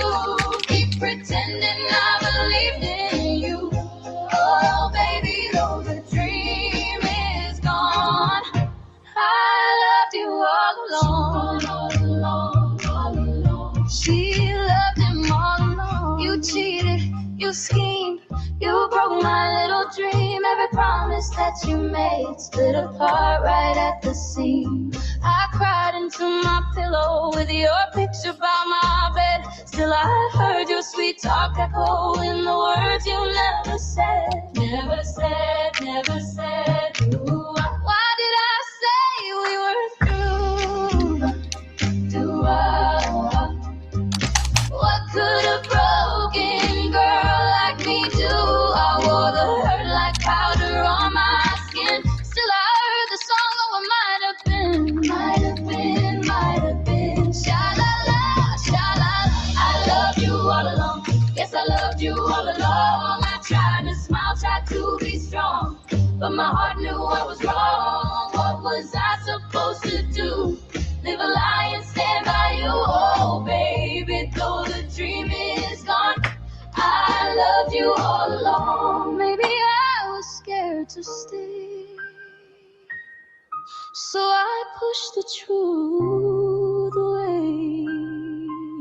Now the silence calls my name, and I still feel half the blame. I gotta stop now, I'm concerned. First of all, I haven't banned Lady J. I wouldn't ban Lady J. I've just checked the ban list. She's not in there.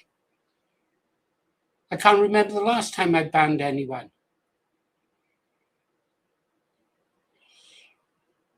I'm telling you, I haven't banned her. Do you think I would ban? If I was going to ban someone, I'd tell them.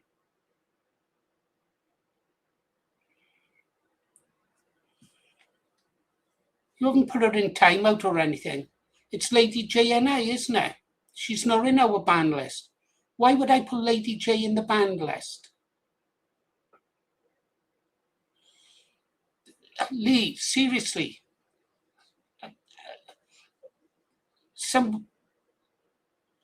Sometimes you can say the wrong things. The other I'm concerned about, what's this? Ragnar doesn't want us to play his music. What's that about? Ragnar done I don't know. Yeah, some jokes don't work, do they, Lee? Especially now we're looking for Lady J. I'm trying to find out why. Is Ragnar serious? Is Ragnar being serious? He doesn't want us to play his music.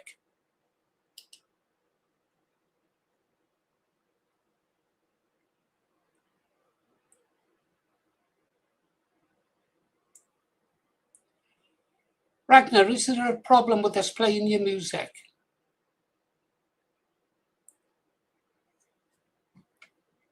You just wait.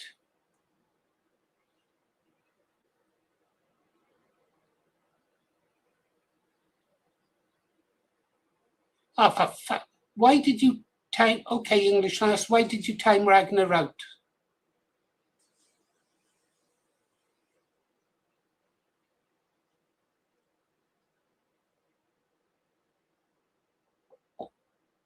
Lady J's not banned, Ragnar. Lady, and have you threatened to copyright me? Seriously, tell me now, Ragnar. Seriously, did you threaten to copyright me? I don't take kindly to threats, mate.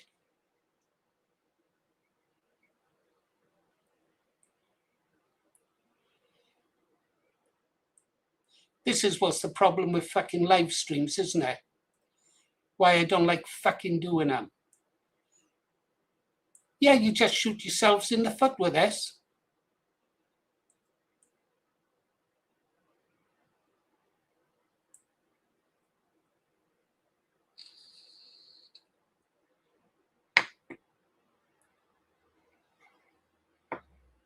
Right, let's get it clear now then. Let's sort this out, Ragnar, while you're here, mate. Do you or do you not want me to play your music? I like playing your music, but if you don't want me to play it, I won't play it. I need to know now. I'm not going to worry every time I play one of your tracks, which we all enjoy, that I'm going to get a fucking copyright strike.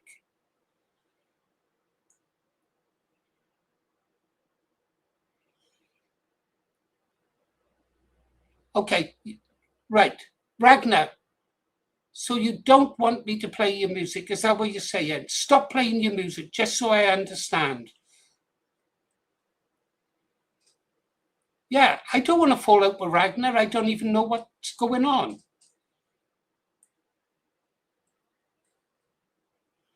Right, Ragnar, do I have permission to play your music? Yes or no?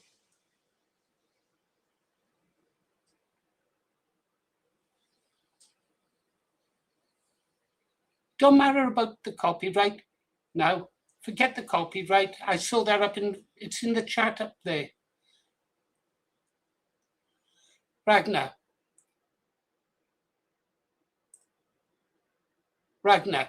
do I have your permission to play your music? Yes or no? That's all I want, mate. A straight yes, no. Then we can get on with things. And find out what happened to Lady J while you're at it.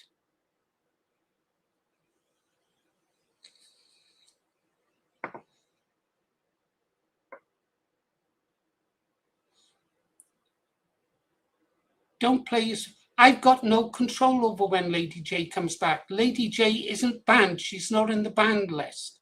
I don't know why Lady J isn't there. I can have another check. I'll have another more. Well, does Lady J have an alias that she could be in our listers? No, I don't think so. Sorry, Mel, I'm not playing anything. Okay. Right. Ragnar says, don't play his music until Lady J returns. Okay. In that case, remove every single Green Arrow track that I have access to, Ragnar. Take them down. I'm not playing your stuff again. Never again. I won't be dictated to on my channel. Okay? I like your music, but I won't play it. I will not be dictated to. Okay? Take it down then. And Ragnar, with that attitude,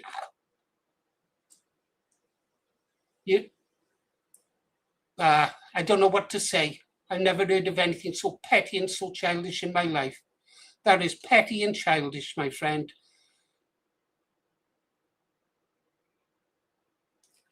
Okay, well, that makes it easier for me, actually, because now I can just play Kev's music. Only one playlist to worry about. Sorry, guys, we're going to have to find a new playlist for Loyalist songs as well. New playlist for Loyalist songs. Okay, so I'll ask Kev to scout around the net, find copyright-free Loyalist songs. We'll build our own. It's always best to have it under control. I've worked with Kev K57 since 2006. And find out as well, guys, what happened to Lady J, because I'm just as curious as you.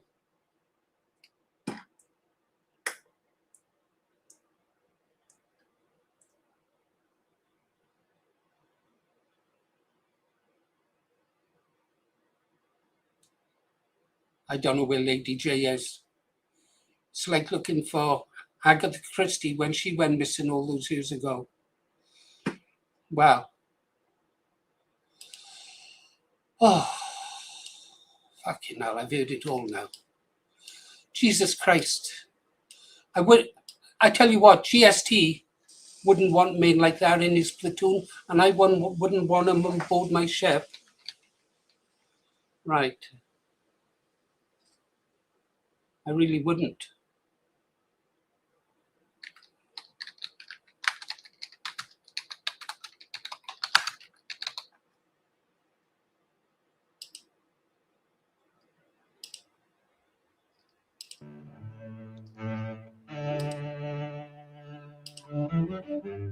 You meet a boy, bright sparkling eyes. He seems kinda nice, perhaps a little shy. You walk you home, kiss you on the doorstep.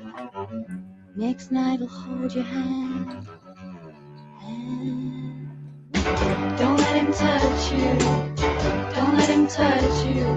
He's playing the game of love and he's trying to see how much you'll let him have. And if he has you, he will run away and leave you. If he has you, he will leave you. Don't let him touch you. You talk and talk, how it's hard for guys. He'll be good to you, hold you when you cry. He is the only one. Love those eyebrows, eyelashes. Last begun. He'll hold you close to him. And don't let him touch you. Don't let him touch you. He's playing the game of love and he's trying to see how much you'll let him have. And if he has you, he will run away and leave you. In a brotherly way, I hope. Don't let him touch you. Don't let him touch you. He's playing the game of love and he's trying to see how much you'll let him have. And if he has you, he will run away and leave you. My favorite girls up. Come on, cutie pie. I love your smile.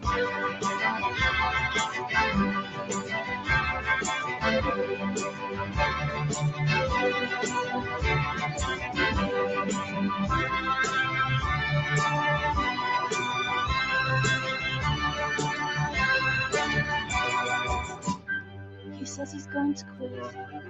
You don't know what to do that night. You love him so.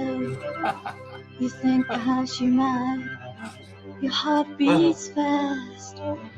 It's a moment here at last. He'll hold your body tight.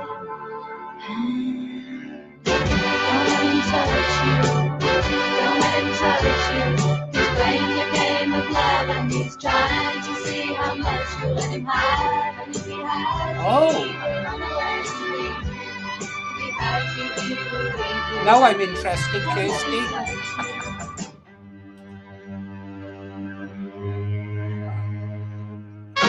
Don't let him touch you. Don't let him touch you. He's playing the game of love and he's trying to see how much you let him have. And if he has you, he will run away and leave you. If he has you, he will leave you. Don't let him touch you. Don't let him touch you. Don't let him touch you. You will get to like that song.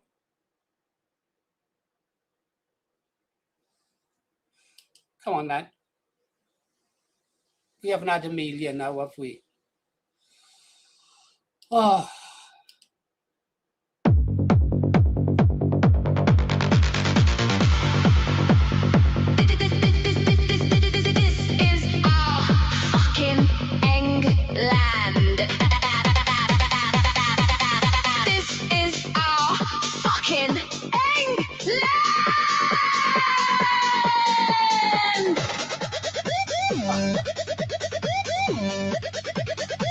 Stop it, boys, stop it. You know what happened last time? Hands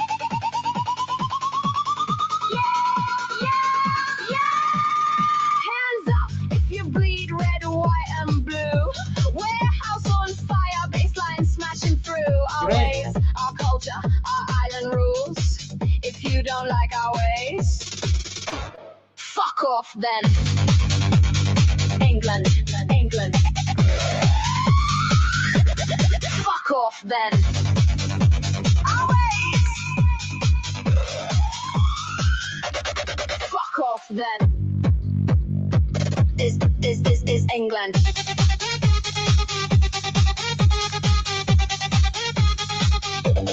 This is England.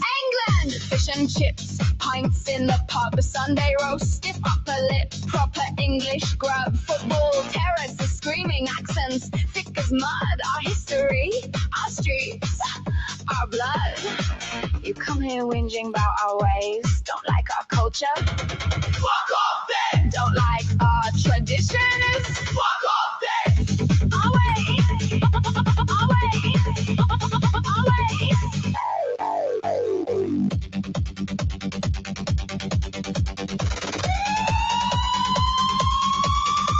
You want us to change our flags, our songs, our ways. Queue for the bus, cheeky banter, proper English days. Chippy on a Friday, still with a British twist. But don't you dare rewrite the things that made us this. If our culture's too raw, too loud, too free, then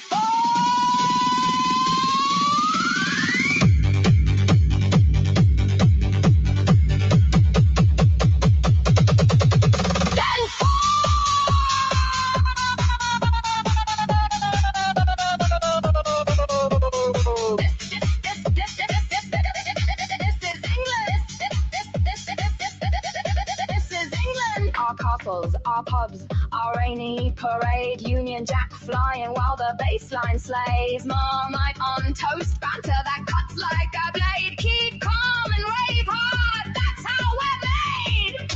Don't like our ways? Scream it! Don't like our culture? Break it! Fuck off then!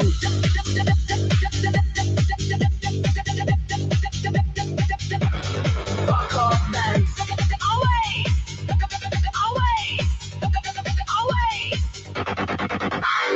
England, England, England, England, England, England, England, England, England, England, England, England, England. We don't bend, we don't break, we don't apologize. Our culture, our rules, our fire recognize. If you don't like our ways and our traditions, you already know the answer. This is England. Don't like our ways? Don't like our culture?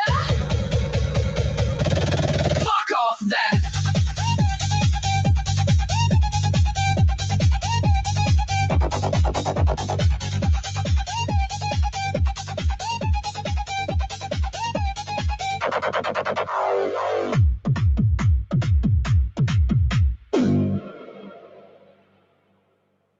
Thanks for watching. We had a blast making that one. If you enjoy our videos as much as we enjoy making them, please subscribe, give us a like, a share, and if possible, a hype. And you can now also join our members area, where you will get a first look at new videos before they're released to the public. Thank you, Amelia. Right. Okay, guys, I'm going to close the live stream now. I thought it was pretty successful. Pity about the end part. Don't know what happened there, really. See if I can get to the bottom of it now, over in the tap room, over a drink. Yeah, GST, great, really great. I liked a lot what he said. Disagreed with some things over the masks. I think he might change his opinion on that, though, when he has a bit more information in the way I changed my opinion on masks. I used to hold the same opinion as himself. Now I can understand the need, especially in places like Ulster, might need masks. They jump on them straight away if they put a balaclava on. Then it was great to see Freedom Dad, but sad about that guy Warren. Pity. So thoughts with his family on that, I guess. Thoughts with his family. What we'll do is, get a quick video out in the morning. You know what it's going to be about. You do. What did I say I do? I said I'd make a video every morning. First video of the day every morning until the petition reaches 10,000.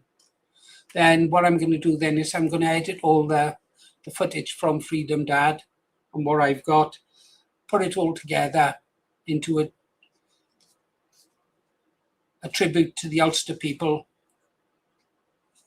over these last 3 days, and we'll end it then with in memoriam of Warren when we find out his name and his details.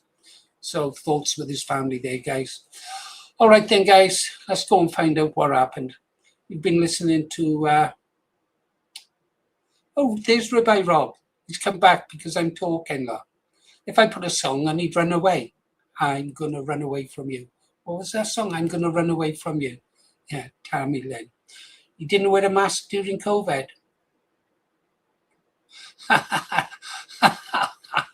Nice one. I like that, Rabbi. I like that one. Okay, yeah, that was clever. Okay, guys, you've been listening to Paul Morris, The Green Arrow.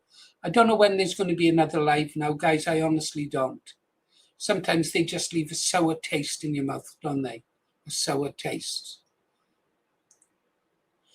Laughter turns to tears, doesn't it? Laughter turns to tears. Okay, guys. If we do have regular live streams, they'll be on a Monday night, 7 p.m.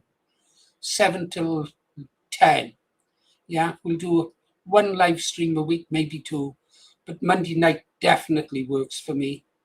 That's because my wife is playing darts again. Her dart team will be glad to see her, that's for sure. Because they've had a pounding since she's been off for the last couple of months, unable to play. Just glad she's well enough to go out. Kept expecting a phone call. I took her to darts yesterday and I thought she was going to fall over a few times. And she wasn't even drinking. Yeah. Okay, guys, take care. Stay safe. About time we found out what Restore Britain was up to as well.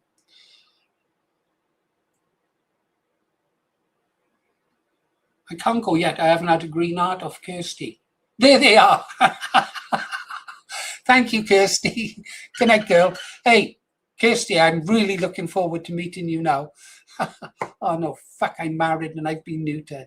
Just my luck. Waited 77 years to meet the girl of my dreams and I'm married already. What can you do?